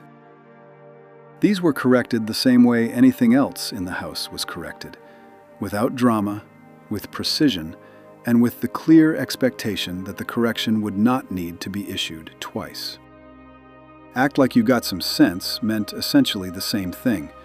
Pull yourself together, remember who you are, remember where you come from, and adjust accordingly. The historian Evelyn Brooks Higginbotham identified this ethic formally in 1993 in her book about the women's movement in the Black Baptist Church, calling it the politics of respectability and tracing it explicitly to black women's organizations in the late 19th century. The argument those women made in church halls and club meetings and community gatherings was that how black people presented themselves to the world was itself a political act, a form of argument addressed to a society that had already decided what black people were worth. Presenting yourself with dignity, speaking with care, dressing well, behaving correctly, was a rebuttal delivered daily and in public, in every space you occupied. You did not have to win the argument. You had to make it, constantly, clearly, and without apology, until someone finally had to take it seriously. But the ethic was older than the name. Richard Allen, who founded the African Methodist Episcopal Church in 1816, had made the same argument in sermons delivered to free black people in Philadelphia, arguing that how they presented themselves was connected both to their relationship with God and to their demand for full citizenship. Harvard law professor Randall Kennedy described growing up inside this ethic in terms that almost every black household of the 1960s would have recognized. His parents encouraged him and his siblings to think of themselves as ambassadors of blackness, with achievements that would advance the race and failures that would hinder it. The household required that they speak well, dress suitably, and mind their manners. What they were being asked to carry was not just their own reputation, but the argument their entire community was making about its own worth. The complexity of what that required of children has been examined honestly by people who grew up inside it. The writer Damon Young put it plainly. Instead of requiring the people and the institutions committing racist acts to change, the politics of respectability asks the people harmed by the racism to change, as a way of reducing their harm. The burden fell where it did not belong. A child who had done nothing wrong was being asked to compensate in posture and diction and behavior for a system that had decided her before she opened her mouth. That burden was real. Naming it honestly does not diminish what the household was trying to do. It simply acknowledges that the household was responding, rationally and with great care, to a situation that was itself neither rational nor fair. What the children who grew up inside that care built from it was something that outlasted the specific circumstances that made it necessary. Not performance, not compliance. Something more durable than either.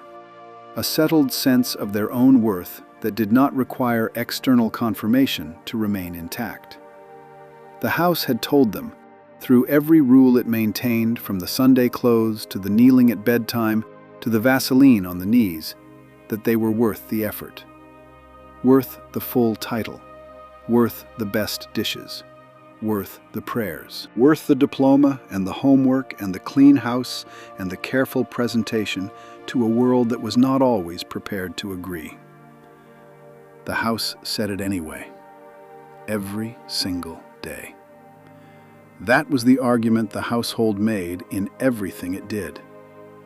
But there was one more rule, the quietest one, the one that nobody named and nobody had to name, because by the time you were old enough to understand it, you had already been living inside it your whole life. Section 16. The neighbor could correct you, and your mother would back her up. 2 houses down, Mrs. Washington sat on her front porch most afternoons. Not because she had nowhere to be, because the porch was her station, the same way a crossing guard has a station, and from it she could see most of the block. She saw who was coming and who was going, and what the children were doing and how they were doing it. If she called your name from that porch, you stopped. If she told you to go home, you went. If she said your behavior was not what it should be, you did not argue and you did not explain yourself. You heard her the same way you heard your own mother, because inside the world of that block, the distinction between the two was a smaller distinction than you might have thought. This was the rule underneath all the other rules, and it had no name because it needed no name. You belonged to the neighborhood. Not exclusively, not in place of belonging to your family, but in addition to it, and extending beyond it in every direction, to the property lines and past them. Every adult on the block had a version of the authority your parents held. Not the same authority, not the same depth of it, but enough that if they corrected you, or sent you home, or reported what they had seen to your mother that evening, the report would be received seriously and acted on, and the action would not be taken against Mrs. Washington for overstepping. It would be taken against you for requiring her to step in at all. Sociologist Carol Stack, who spent years living inside a black community in the Midwest in the late 1960s, and documented what she found in a landmark study, described the collective responsibility she observed in terms that anyone who grew up in that world would immediately recognize. Raising children was not a task assigned exclusively to the child's parents.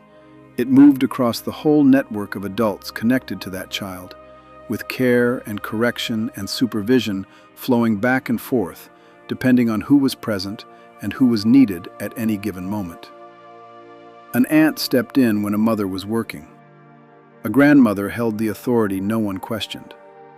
A neighbor who had known your family for 20 years operated with a specific weight that a stranger never could. The network was not informal in the sense of being casual. It was deeply structured, with its own hierarchy and expectations, running on obligation and reciprocity the same way every other part of community life ran. The African saying that a child is raised by the village was not decorative language in black neighborhoods of the 1960s. It described an operational reality. This was partly a product of the Great Migration, which had transported millions of black families into dense urban neighborhoods where people from the same counties and states, and sometimes the same towns in the South, ended up living within blocks of each other, recreating the community structures that had existed in rural areas inside a compressed geography. Chicago's South Side, Harlem, Detroit's Black Bottom, neighborhoods in Baltimore and Philadelphia and Cleveland held communities that knew each other with the intimacy that comes from proximity and shared history. Your business was known on that block because everyone on the block had been paying attention since you arrived. One writer who grew up inside this structure described later what it meant to be simultaneously free and watched in that way. Free because outside your own apartment there was an entire neighborhood that was yours to move through, with people who knew you and would notice if something was wrong. Watched because those same people noticed everything else too, including the things you might have preferred they not notice.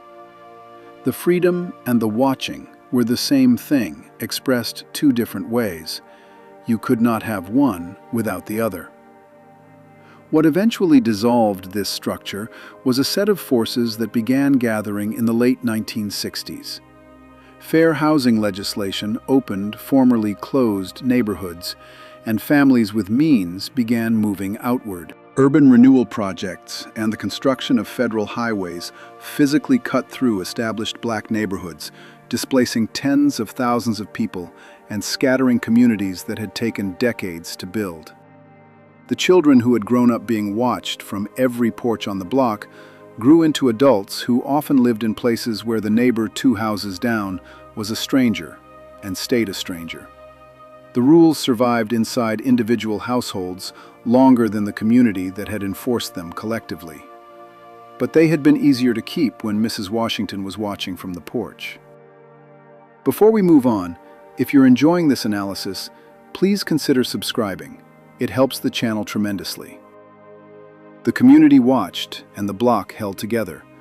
But inside the house, there was a specific piece of equipment that the whole family shared and that had its own strict protocol. Because whoever answered it was answering on behalf of every person who lived there. Section 17. You answered the phone a specific way. When the telephone rang, everyone in the house heard it.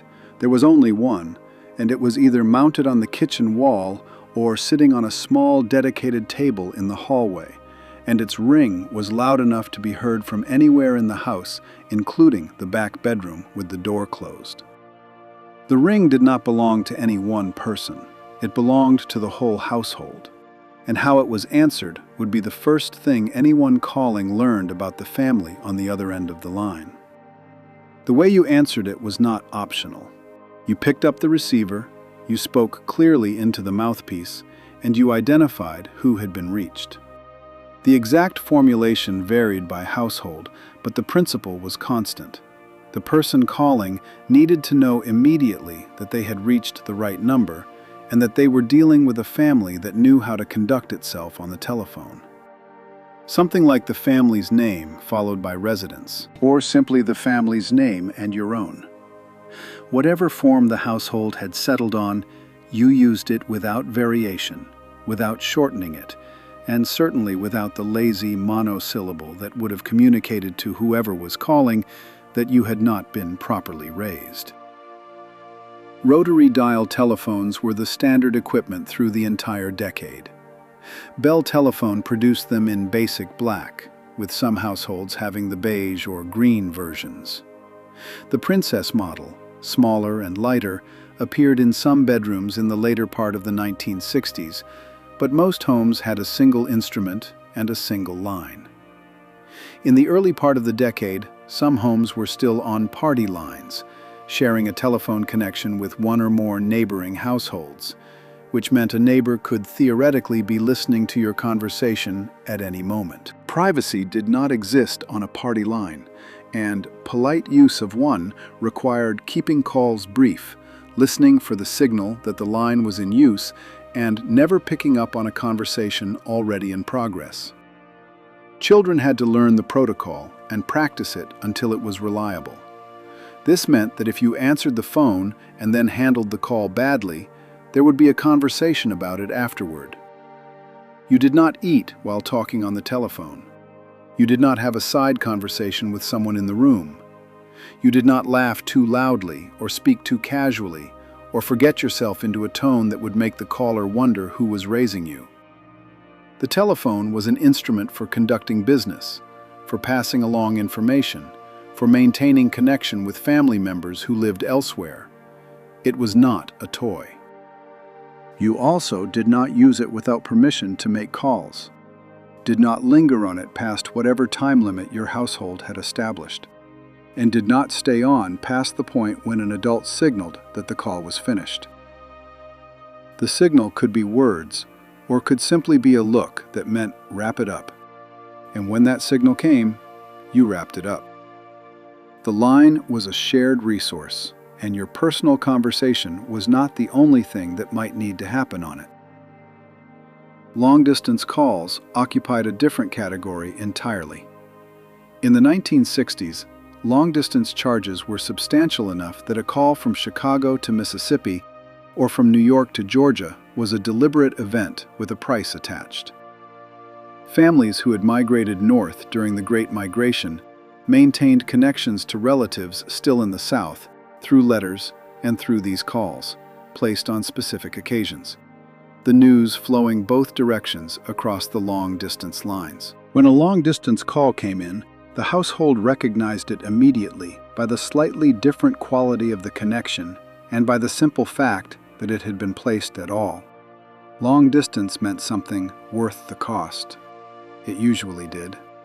The hour at which you called also mattered. Calling someone's house after 9 in the evening was not ordinary. It signaled that something urgent had occurred, and the urgency was assumed to be significant until proven otherwise. The household that received a late call gathered around the phone. The household that placed one had a reason, and the reason had better be sufficient. Adults who grew up under this protocol still carry the reflex. The impulse to answer clearly, to identify yourself and the household, to treat the telephone as a formal instrument rather than a casual one, does not fully go away even after the instrument itself has been replaced by something that fits in a pocket. That was simply how the telephone worked. The telephone was one version of the rule about presenting the household well to whoever was on the other end. But there was a different rule, one that had nothing to do with sound or words, that governed what happened at the dinner table every single night. And it was among the most specific and most enforced rules the house maintained. Section 18. Nobody touched the food before the blessing. Nobody touched the food before the blessing. This was not a flexible rule with exceptions for hunger or lateness or special circumstances. You sat at the table, the food was in front of you, and you waited. You waited for everyone who was eating to be seated. You waited for whoever was leading grace to begin. Then you bowed your head or folded your hands or both, and the blessing moved through the room in whatever form the household had settled on, thanking God for the food, for the hands that prepared it, for the people gathered at the table, sometimes naming the people not there, before it closed and the meal began. Only then did anyone reach for anything. The table had a structure to it. You sat where you sat, which was where you always sat, and if something about the seating needed to change for a particular evening, the person who decided that was not you. You did not eat with your elbows on the table, and you did not speak with food in your mouth, and you did not reach across another person for something on the other side of the table.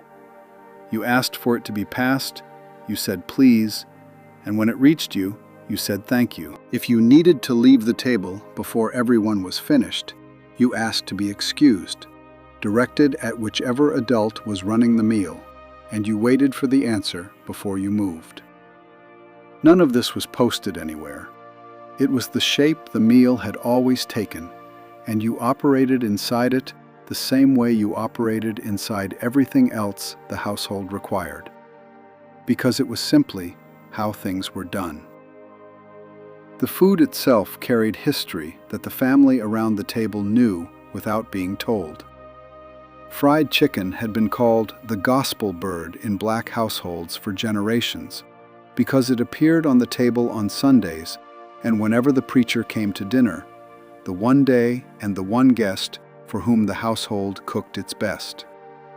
Collard greens simmered for hours with smoked ham hocks, the long cooking drawing out the pot liquor, the cooking liquid that collected in the pot, and that was itself considered too valuable to discard. Cornbread went into the pot liquor or came alongside it, and nothing about the greens was wasted, from the toughest leaves to the liquid they had cooked in. This was not stylistic preference. It was the continuation of a tradition that had begun when enslaved cooks were given what the plantation kitchen discarded and made from those discards something that sustained families and eventually became a cuisine. The term soul food entered common usage in 1964, coined during the Black Power movement as a deliberate declaration that the food born from that tradition belonged to black culture and deserved pride rather than apology. Before that, the same dishes had been called down-home food, or country cooking, or simply real good cooking, names that described what it was without naming what it meant. The naming in 1964 was the public version of something that had existed in black households for decades already. The understanding that what was on the table connected the family eating it to every family that had eaten the same things before them, back through the Great Migration and through Jim Crow and through Reconstruction, and back to the plantation kitchens where the tradition had first been forged, from necessity and ingenuity in equal measure. You cleaned your plate. The instruction was short and not subject to debate. What was served to you was what there was, and all of it was eaten. And a complaint about not liking something was received as the kind of statement that only a person with no knowledge of where the food had come from would make. Children who tried that line were redirected immediately, not always with words. The clean plate rule had World War I origins in government campaigns to reduce food waste. But inside black households, it carried something more specific. The memory of having had very little, of having made something extraordinary from almost nothing, of the particular disrespect embedded in treating hard work and scarce resources as optional to finish. When the meal was over, the table was cleared by whoever was assigned to clear it, the dishes washed, the kitchen restored to the state it needed to be in for the next day. Nobody announced that the meal was finished.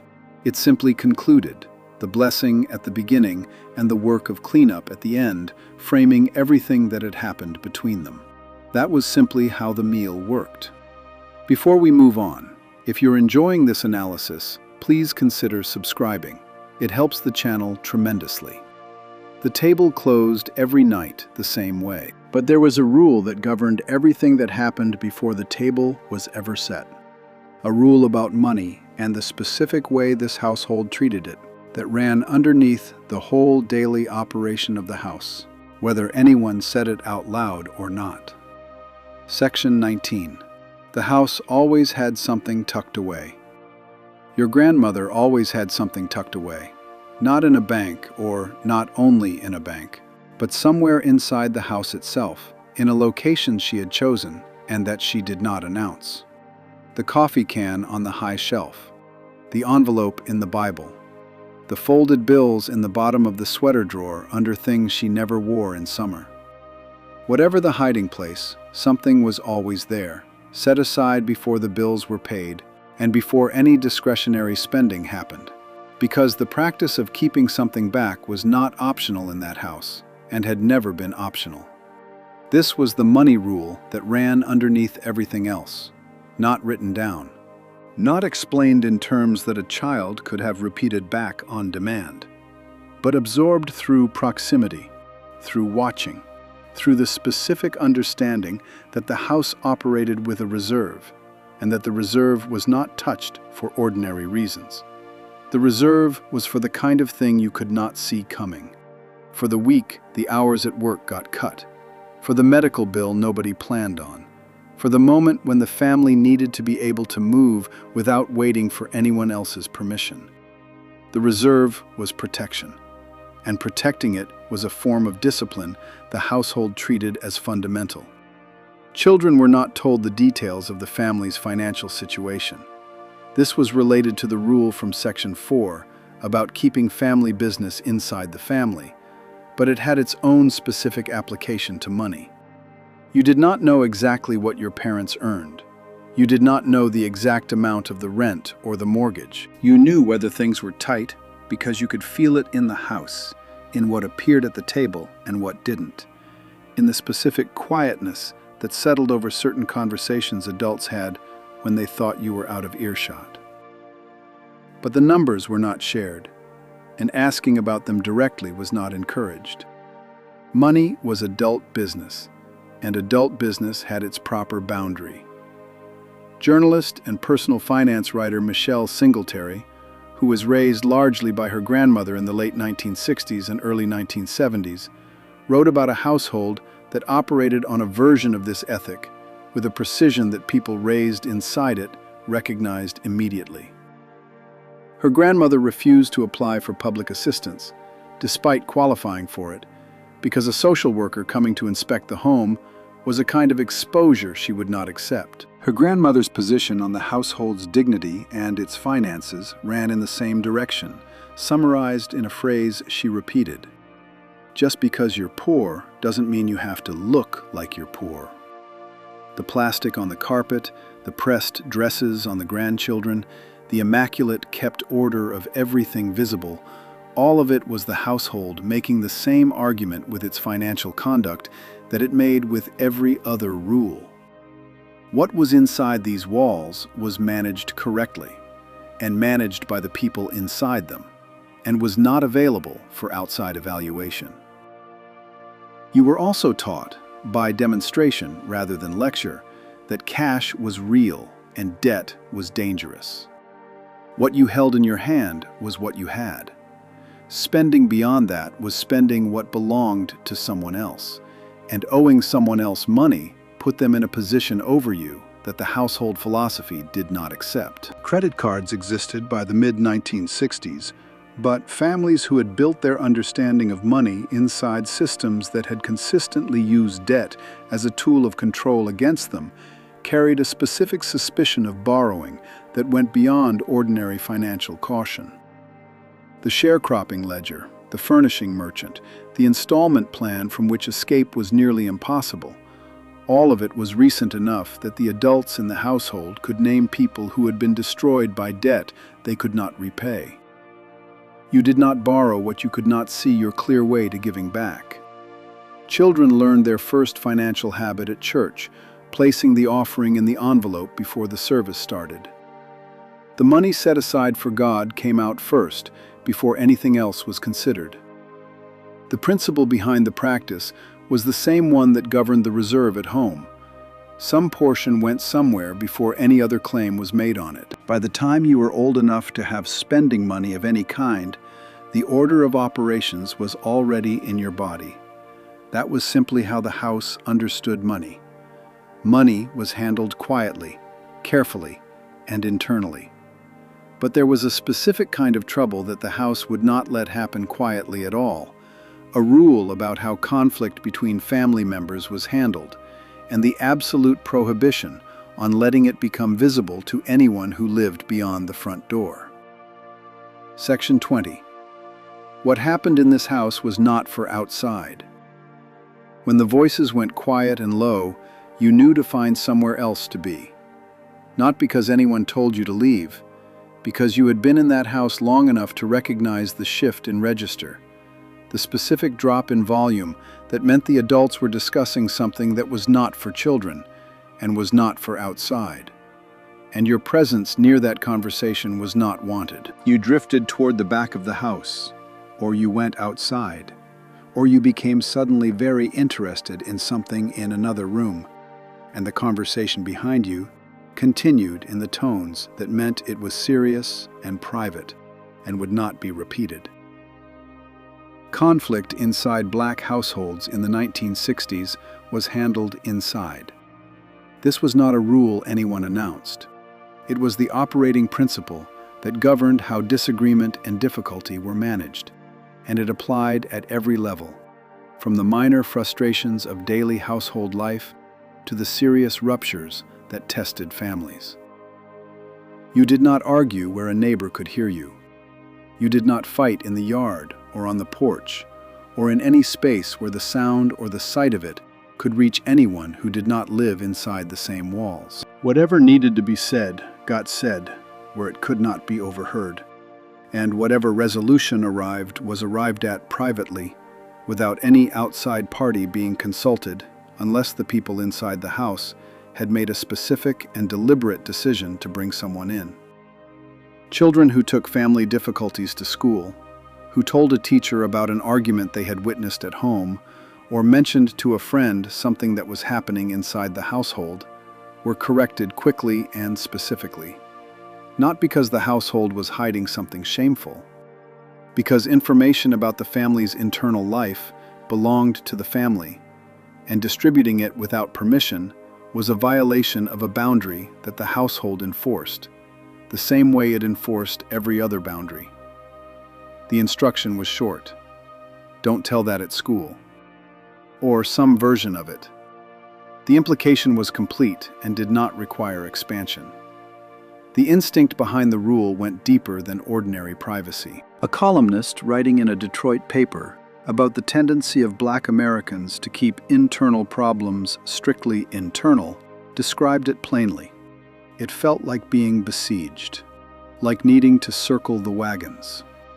Never expose a weakness, because weaknesses gave people ammunition, and the people outside the circle had been using ammunition against this community for a very long time. The uplift tradition, the politics of respectability, the careful management of how Black life appeared to white institutions, all of it had in common this same protective impulse. The less the outside world knew about what was difficult inside, the less it could do about it, or with it. A social worker, a teacher, a neighbor who happened to be white, anyone connected to institutions that had historically used information about Black families to intervene, to judge, to remove, was not someone you handed your unresolved difficulties to. This produced a household that presented a consistent face to anyone looking in. Children who were struggling appeared to be managing. Adults who were dealing with something serious appeared to be holding it together. Disagreements that had not been resolved were not visible.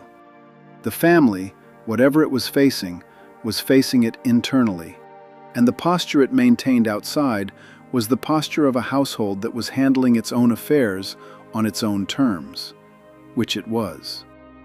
What the rule also produced in the adults who had grown up inside it was a strong preference for keeping things inside the family long after the specific threats that had made that preference necessary had partially receded. The reflex of not seeking outside help, of not talking to a counselor or a doctor or a community organization about something the family was struggling with, had been built for good reasons and outlasted some of those reasons. The instinct to circle the wagons was hardwired. Knowing the instinct was there did not automatically dissolve it. Inside the house, among the people who lived there, things were spoken plainly. What you kept from the outside, you did not necessarily keep from each other. That distinction was the rule's actual purpose. That was simply how conflict worked. Before we move on, if you're enjoying this analysis, please consider subscribing. It helps the channel tremendously. The house faced everything together and faced the outside world quietly. But there was one more specific rule, one about how the body itself was supposed to move through the world, that every person who came out of that house carried without knowing they were carrying it. Section 21. How you moved through a room mattered. There was a hand between your shoulder blades, or a look that accomplished the same thing. You had been sitting or standing in a way that communicated something the household did not want communicated, and the correction arrived before you had fully registered what you were doing. Shoulders back, chin up. Sit all the way in the chair. The instruction was brief, and the expectation behind it was not. You adjusted, and the conversation continued, and nothing more needed to be said, because nothing more needed to be said. The standard was already understood. The correction was simply a reminder that you had temporarily forgotten it. Your body was supposed to move through the world with intention. This was the physical version of every other rule the house maintained, the one that showed up in how you occupied space rather than what you said in it. You did not shuffle when you walked.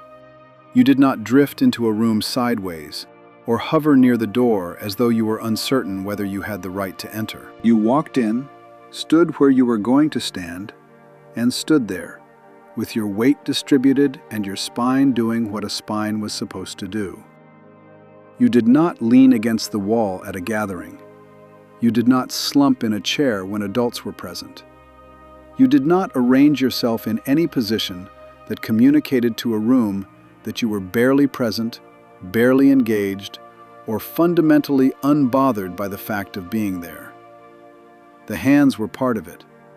In certain contexts, particularly in the presence of authority you did not fully control, hands went somewhere visible and neutral. Not in pockets, not crossed behind the back, not fidgeting at your sides. Somewhere that communicated availability and calm and the absence of threat. This was not paranoia dressed up as etiquette. It was the specific knowledge, absorbed through the household's instruction about the talk and everything surrounding it, that how a black body read in public space carried real stakes, and that the stakes were different depending on who was in the room. The physical discipline of your body in those moments was a form of management as serious as anything else the house required of you. The connection between physical carriage and racial dignity had been explicitly formalized in black educational institutions long before the children of the 1960s were born. Charles H. Williams, the first black physical educator at Hampton Institute in Virginia, one of the country's historically black universities, began in the 1930s weaving posture training together with dance instruction, drawing on African movement traditions and using the body itself as a site of dignity and self-expression. Mary Rose Reeves Allen, who directed women's physical education at Howard University from 1925 until 1967, linked Black history and the legacies of enslavement directly to courses she named Body Aesthetics and Body Sculpture Through Movement. Her stated goal was for Howard women to be instantly recognizable by the beauty of their carriage. Historians who studied posture culture in this era described proper physical deportment for black women as functioning as a behavioral entrance fee to the right of full citizenship, a credential carried in the body itself rather than on paper. Children who came up inside households where these expectations were maintained did not know the names of the people who had formalized them institutionally. They knew the hand between the shoulder blades. They knew the look. They knew that walking into a room and claiming it properly was not arrogance, but something the household had decided was owed to itself. A declaration made without words, available even in situations where words would not have been safe or welcome. The eye contact had its own variation. With the adults of your own community, you looked them in the eye when you spoke, because dropping your gaze was a submission the community did not require of you and had no interest in modeling. The calculation with white authority was different, more context-dependent, more carefully navigated, and covered in its own specific instruction that the household had already provided. The body read differently in different rooms, and you learned which room required which reading, and you adjusted without being told every time. Nobody explained the full political history of it. You just learned to stand up straight.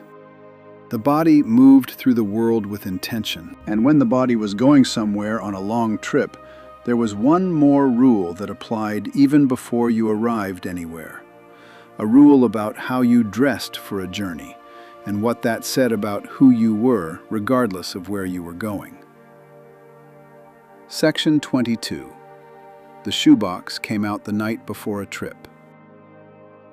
The shoebox came out of the closet the night before a long trip, and what went into it was not an afterthought.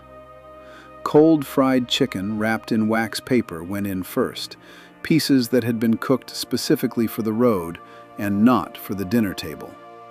Then pound cake, sliced thick.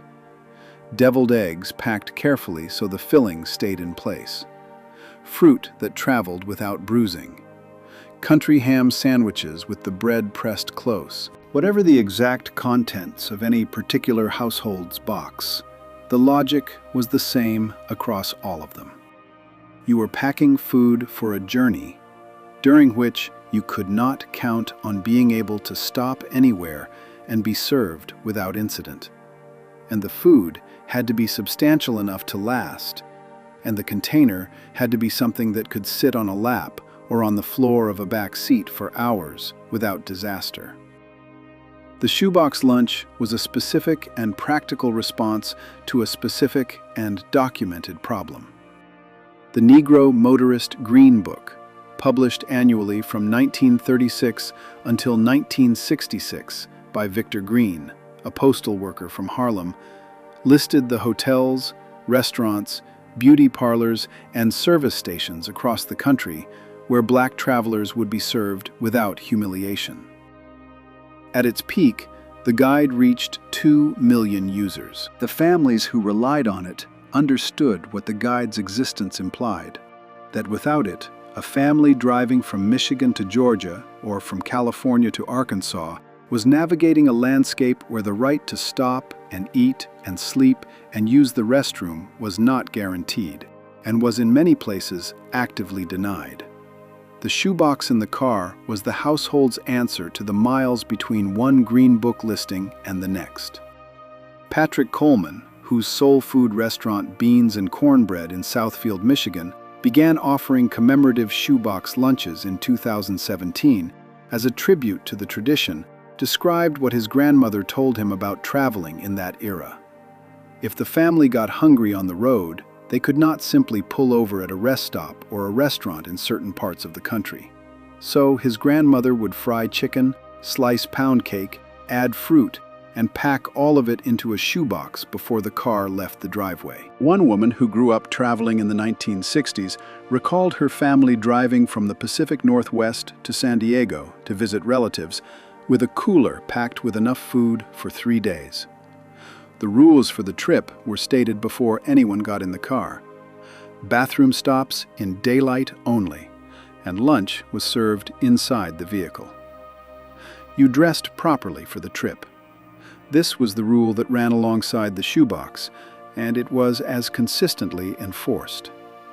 Not Sunday clothes necessarily, but something that communicated that the people in this car were people of standing, people whose business on the road was legitimate, people who did not invite the particular kind of attention that came to black travelers who appeared in any way to have wandered into spaces they had no claim to be in.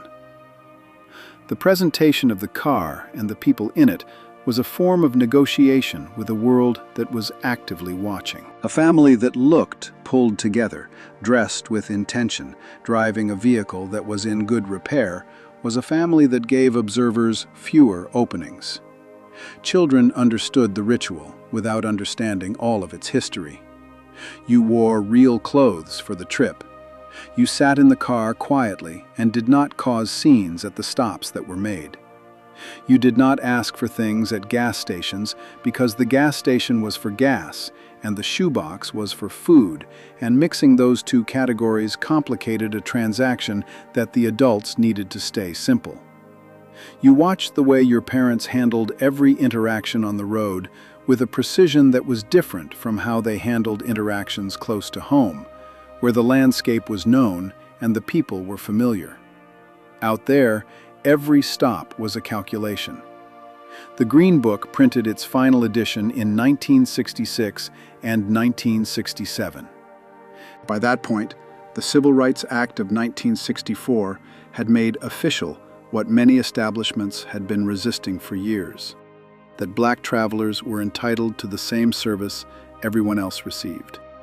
The legal architecture of exclusion was dismantled. The shoebox habit did not disappear immediately. The memory of why it had existed was still recent, still held in the bodies of every adult in the car. That was simply how travel worked. Before we move on, if you're enjoying this analysis, please consider subscribing. It helps the channel tremendously. The shoebox prepared you for the world outside, but there was one final rule, the one that outlasted every other rule on this list, the one that didn't need a shoebox or a telephone or a particular hour of the evening to enforce itself, because it was already inside you before you were old enough to know it was there. Section 23. Your word was the contract. When your grandmother said she would be somewhere, she was there. Not almost there, Not there in spirit, not there in the sense that she had been intending to come, there, on time, under whatever weather the day had produced. This held even when the thing she had agreed to do turned out to be inconvenient, even when something else had come up that was a reasonable excuse, even when the person she had made the commitment to would likely have understood a cancellation. The understanding was beside the point. She had said she would be there, and she went, and the children in that household absorbed the rule by watching her go. If you said you would do something, you did it. This was among the briefest rules the house maintained, and among the most total in its application. You did not say yes to things you had no intention of completing. You did not make offers you would not follow through on. You did not tell people you would help them and then arrive empty-handed. And if something genuinely went wrong, if a circumstance arose that prevented you from honoring what you had said, you addressed it directly and immediately with the person who was depending on you, before the moment of failure arrived, not after. The repair of a broken commitment was part of the same ethic as the keeping of it. The community in which this rule operated did not have access to courts or contracts as enforcement mechanisms for most of the transactions that held daily life together.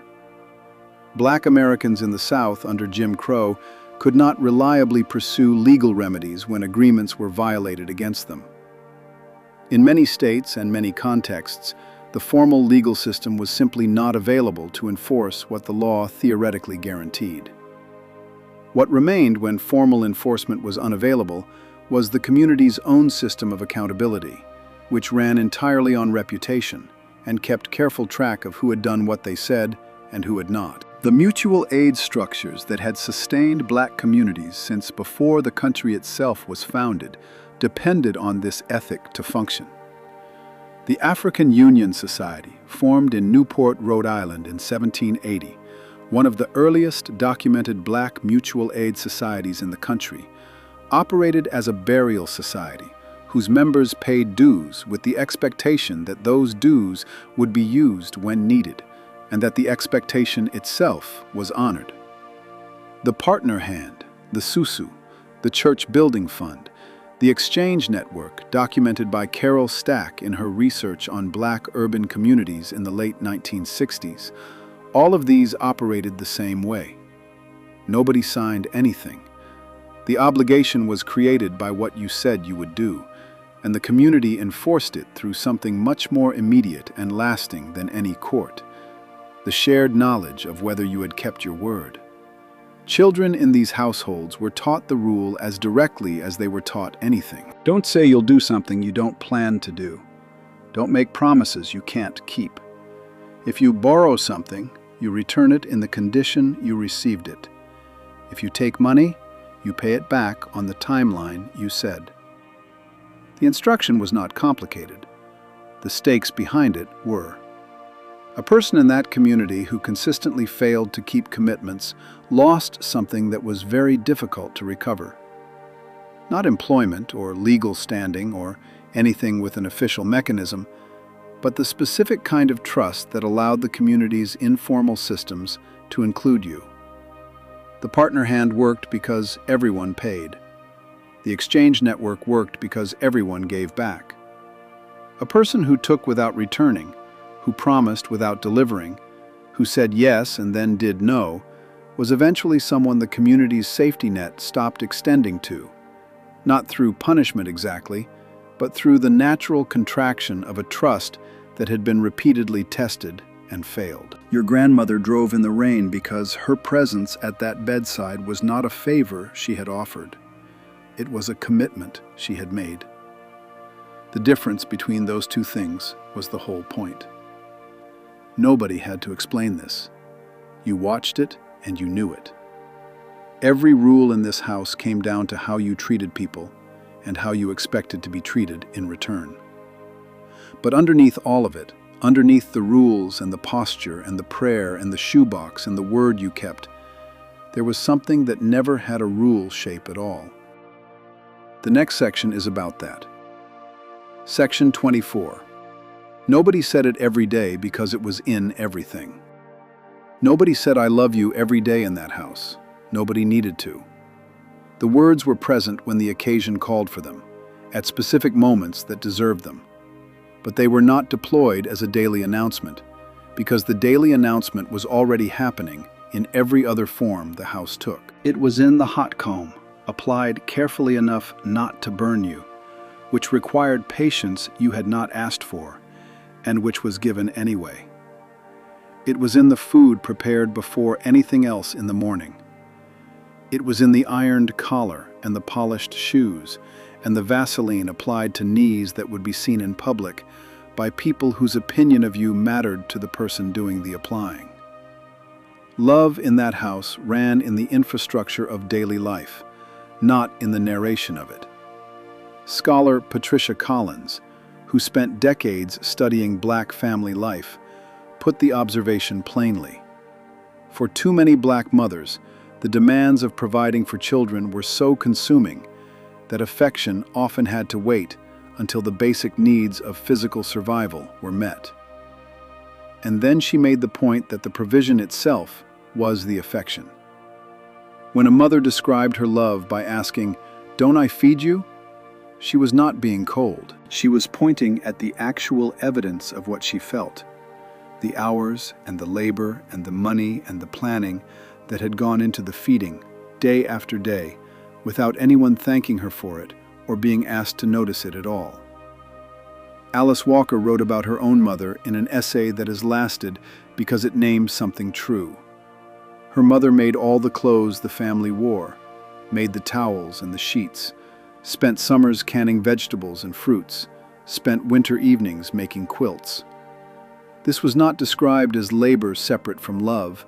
It was described as the form love took when it had work to do.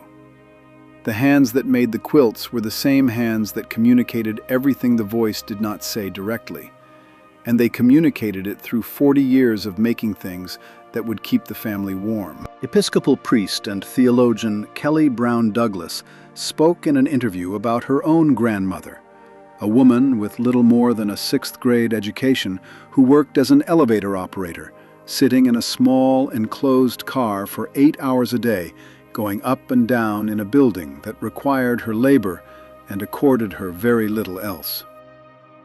From that meager paycheck, her grandmother set money aside for each of her grandchildren. Her dream, which she held without ever giving up on it, was for each of them to finish high school. That was the dream. Not college, not a career, high school.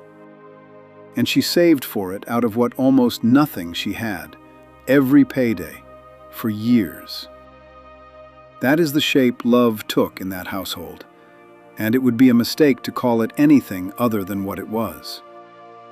The high standards the house maintained for you were the deepest expression of this. When someone corrected your posture, or required you to redo the bathroom, or sent you back to the table to ask properly to be excused, they were not being harsh for the sake of harshness. They were operating from the conviction that you were capable of what they were asking, that you could meet the standard, that you deserved to know what the standard was before you went out into a world that would hold you to it, without explaining it to you first. The strictness was the declaration. You are worth the effort of preparing correctly. You will need this. I will not let you leave this house without it. The thing that was already inside you, before you were old enough to know it was there, was this: the knowledge that someone had organized their entire life around your survival and your future. That the tiredness at the end of the day was earned, making sure you had what you needed. That the correction was never casual, was never indifferent, was never the behavior of someone who did not care what happened to you. Quite the opposite. People who do not care do not correct. People who do not believe in you do not set the bar and then stand there making sure you clear it. You were loved, completely, in every rule this house maintained, in every standard it set, in every correction it delivered without always saying what it was delivering. You already knew. Before we move on, If you're enjoying this analysis, please consider subscribing. It helps the channel tremendously. 24 rules from Black households that kept their children and kept their dignity and kept each other. The 25th is not a rule at all. It is what all the rules were always pointing toward. Section 25. What all of it was for. When you finally left that house, you took it with you. Not the furniture or the good room or the blue jar on the bathroom shelf. You took the way you answered a door. The way you sat in a chair when someone older than you was in the room. The way you moved through a space where people were watching, which was everywhere, which was every room you ever walked into for the rest of your life. You took the posture and the prayer and the habit of setting something aside before you spent anything else. You took the knowledge that the food on the table had a history long before it reached the table, and that finishing it was the least you owed that history. None of this felt like something you carried. It felt like something you were. The rules had been installed early enough and consistently enough that they had stopped being rules and become reflex, the way breathing is reflex. You didn't decide to say yes ma'am to an elderly woman.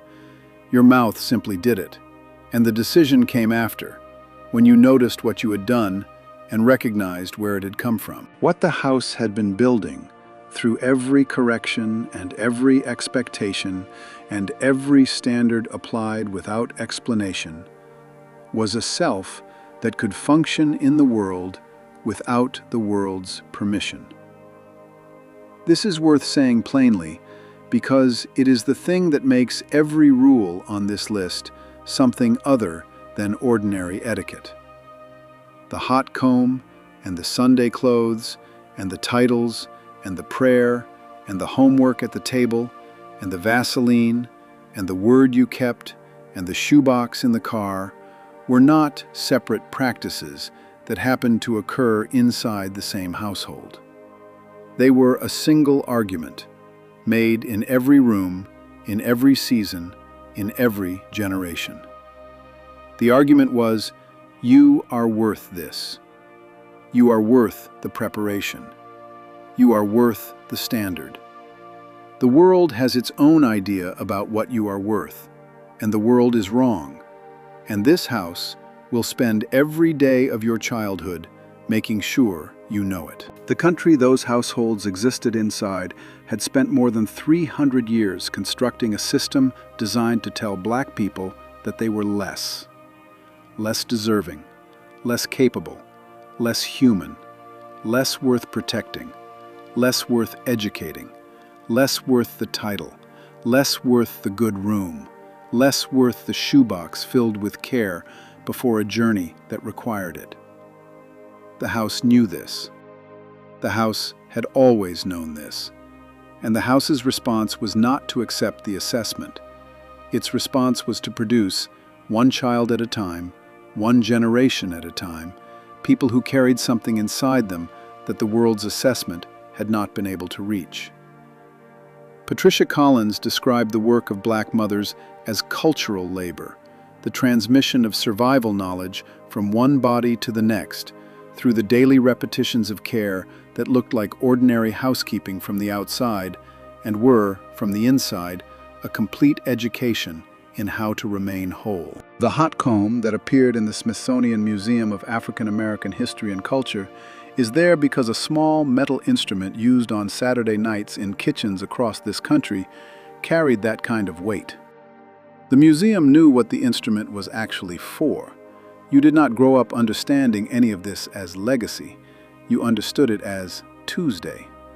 The way Tuesday always was, the way the house always worked, the way adults always behaved and expected you to behave. Legacy is the word you apply later, when you are old enough to see the distance between where you came from and where you arrived, and to calculate what it cost the people behind you to close it. When you are old enough to do that math, you usually find that the cost was everything they had, and that they paid it without announcing it, without asking to be recognized for it, because the payment was the point and the recognition was beside it. The 25th rule was never stated because it didn't need to be stated. It was present in every other rule. It was the reason for every correction and every standard and everything this house did, said, wore, cooked, prayed, kept, and packed in a shoebox before a long drive into a world that was still working out whether you belonged. You did. You always did. The house knew this first. If you enjoyed this video, make sure to subscribe. Thanks for watching, and I'll see you in the next one.